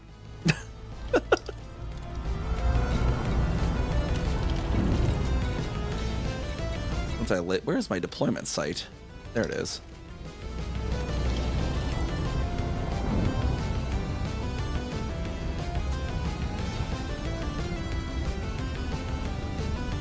Oh, what's fun with Kelt 2A as well, I'm going to show this in a second too. The first gas giant there in Kelt 2A is a real gas giant.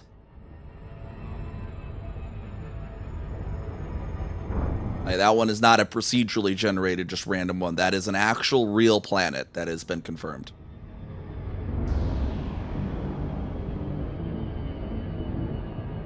They're gonna put something around that too, like Exoplanet Lounge or something, because it is, and it's like the 10th warmest. Yeah, like Trappist. Trappist is an interesting one. So Trappist one's actually an interesting one because it was actually the reverse. It was actually procedural generated data that ended up matching something that was found later on. Whereas with the Kelt 2A and Kelt 2B, they were created from actual data. And Kelt 2A, the first gas giant there in Kelt 2A is Kelt 2AB.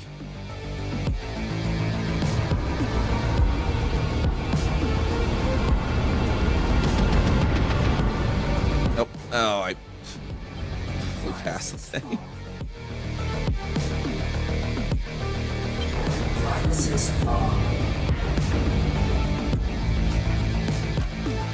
Play that for now, and I'll show the map here real quick. And I'll get a link as well in a minute here, but so yeah, Kelt 2A1. The actual real scientific call name for this is Kelt 2A lowercase b, basically Kelt 2AB.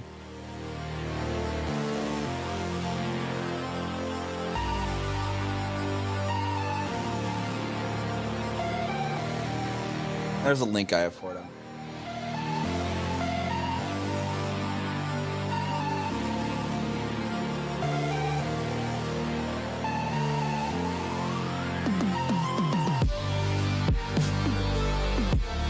So that Wikipedia page I just linked is the Wikipedia page for this gas giant here.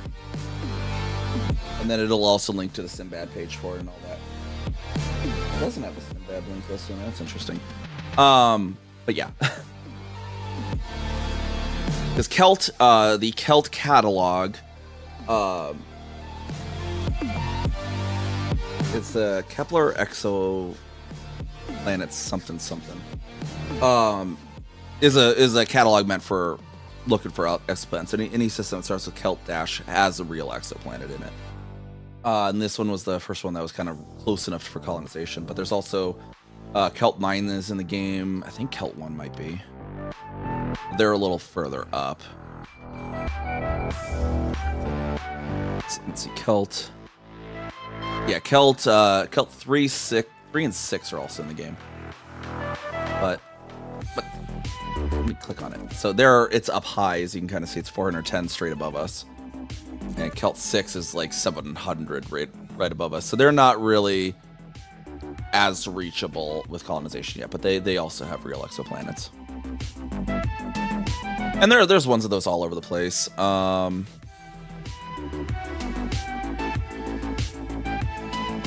Our expedition. I'm trying to remember the system. I'm going to look up this.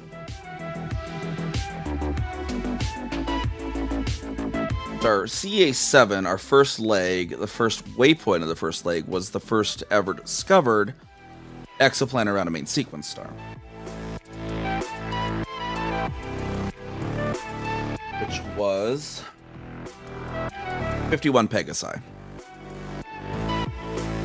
And that's in the heart of the bubble.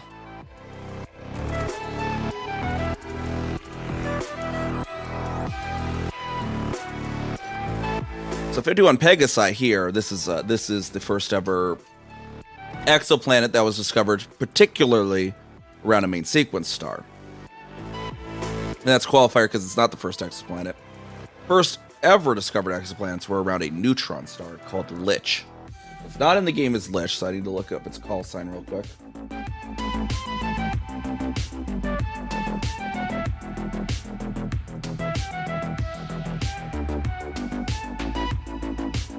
Hold on, I got something in my throat.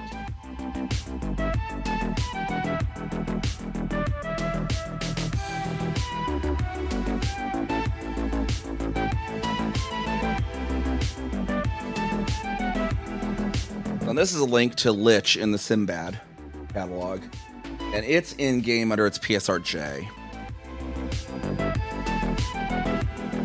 I can type PSRJ 1300 1240, and it's way the heck up there. The PSR is a pulsar. Catalog of pulsars. It actually doesn't stand for pulsar. It's like pulsating signal repetition or something. Catalog. But it's all pulsars. But all four of these first four are actually real exoplanets. And these are the first ever discovered exoplanets. There's your little history about exoplanets basically as well. If my throat would stop catching one moment.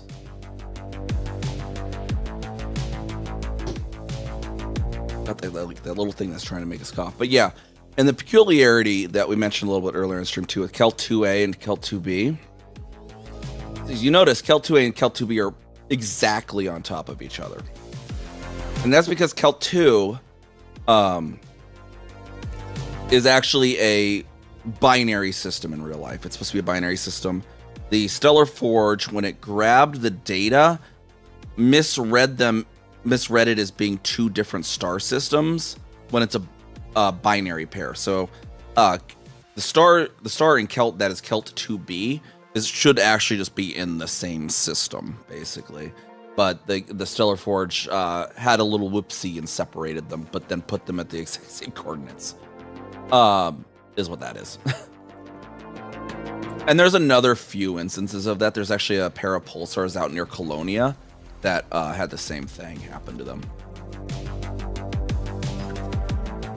Let me pop back over to Kelt 2A. But yeah, if you you try to jump from Kelt 2A to Kelt 2B, you can't because the actual... Now, I'll show this here in a moment. The actual jump point it tries to send you to is inside the star. And so it won't let you because it's obscured.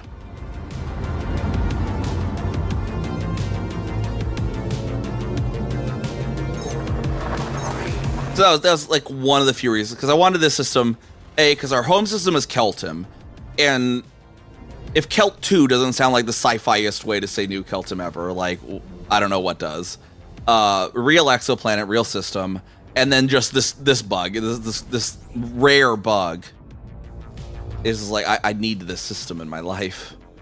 So if you try to, then you try to target Kelt 2B, as you see, it says that system's 7 light seconds from us. Conveniently the same distance as the star itself, right? 7, the actual star is there. And so when you want to jump to it, you aim at the star, and it won't let you because it's in the middle of the star.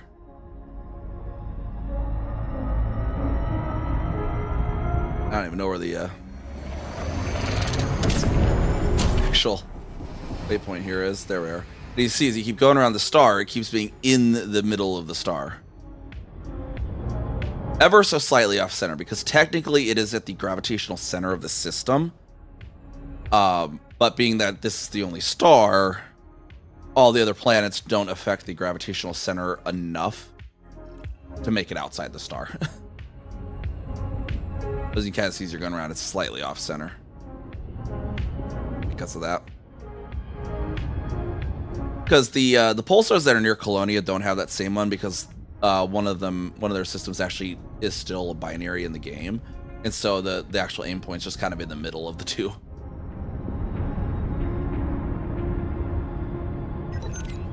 So yeah, that's the peculiarities of this system and all that. Fun little weird bugged system, basically.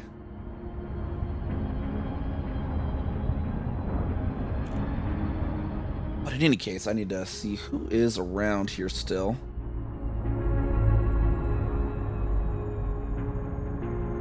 Minnie running late? Or if I raid her, is she raiding out? Playing No Man's Sky.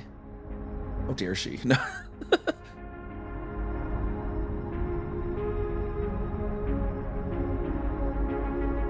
Oh, she's in the subathon. She doing replays, or is she actually? I think she's actually live. Yeah, okay.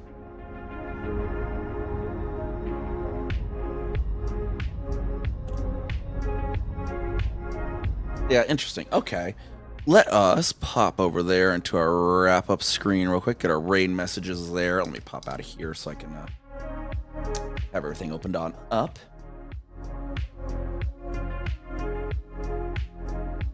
Once the game closes.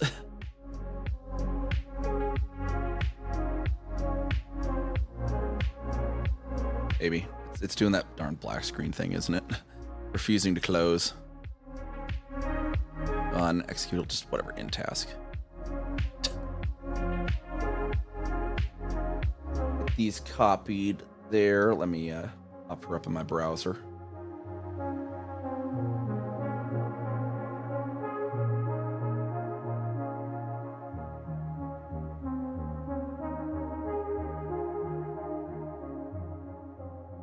And then we're gonna go say hi, Minnie Celeste, another wonderful Elite Dangerous streamer, good bean, good Pwushkiest rabbit space pirate.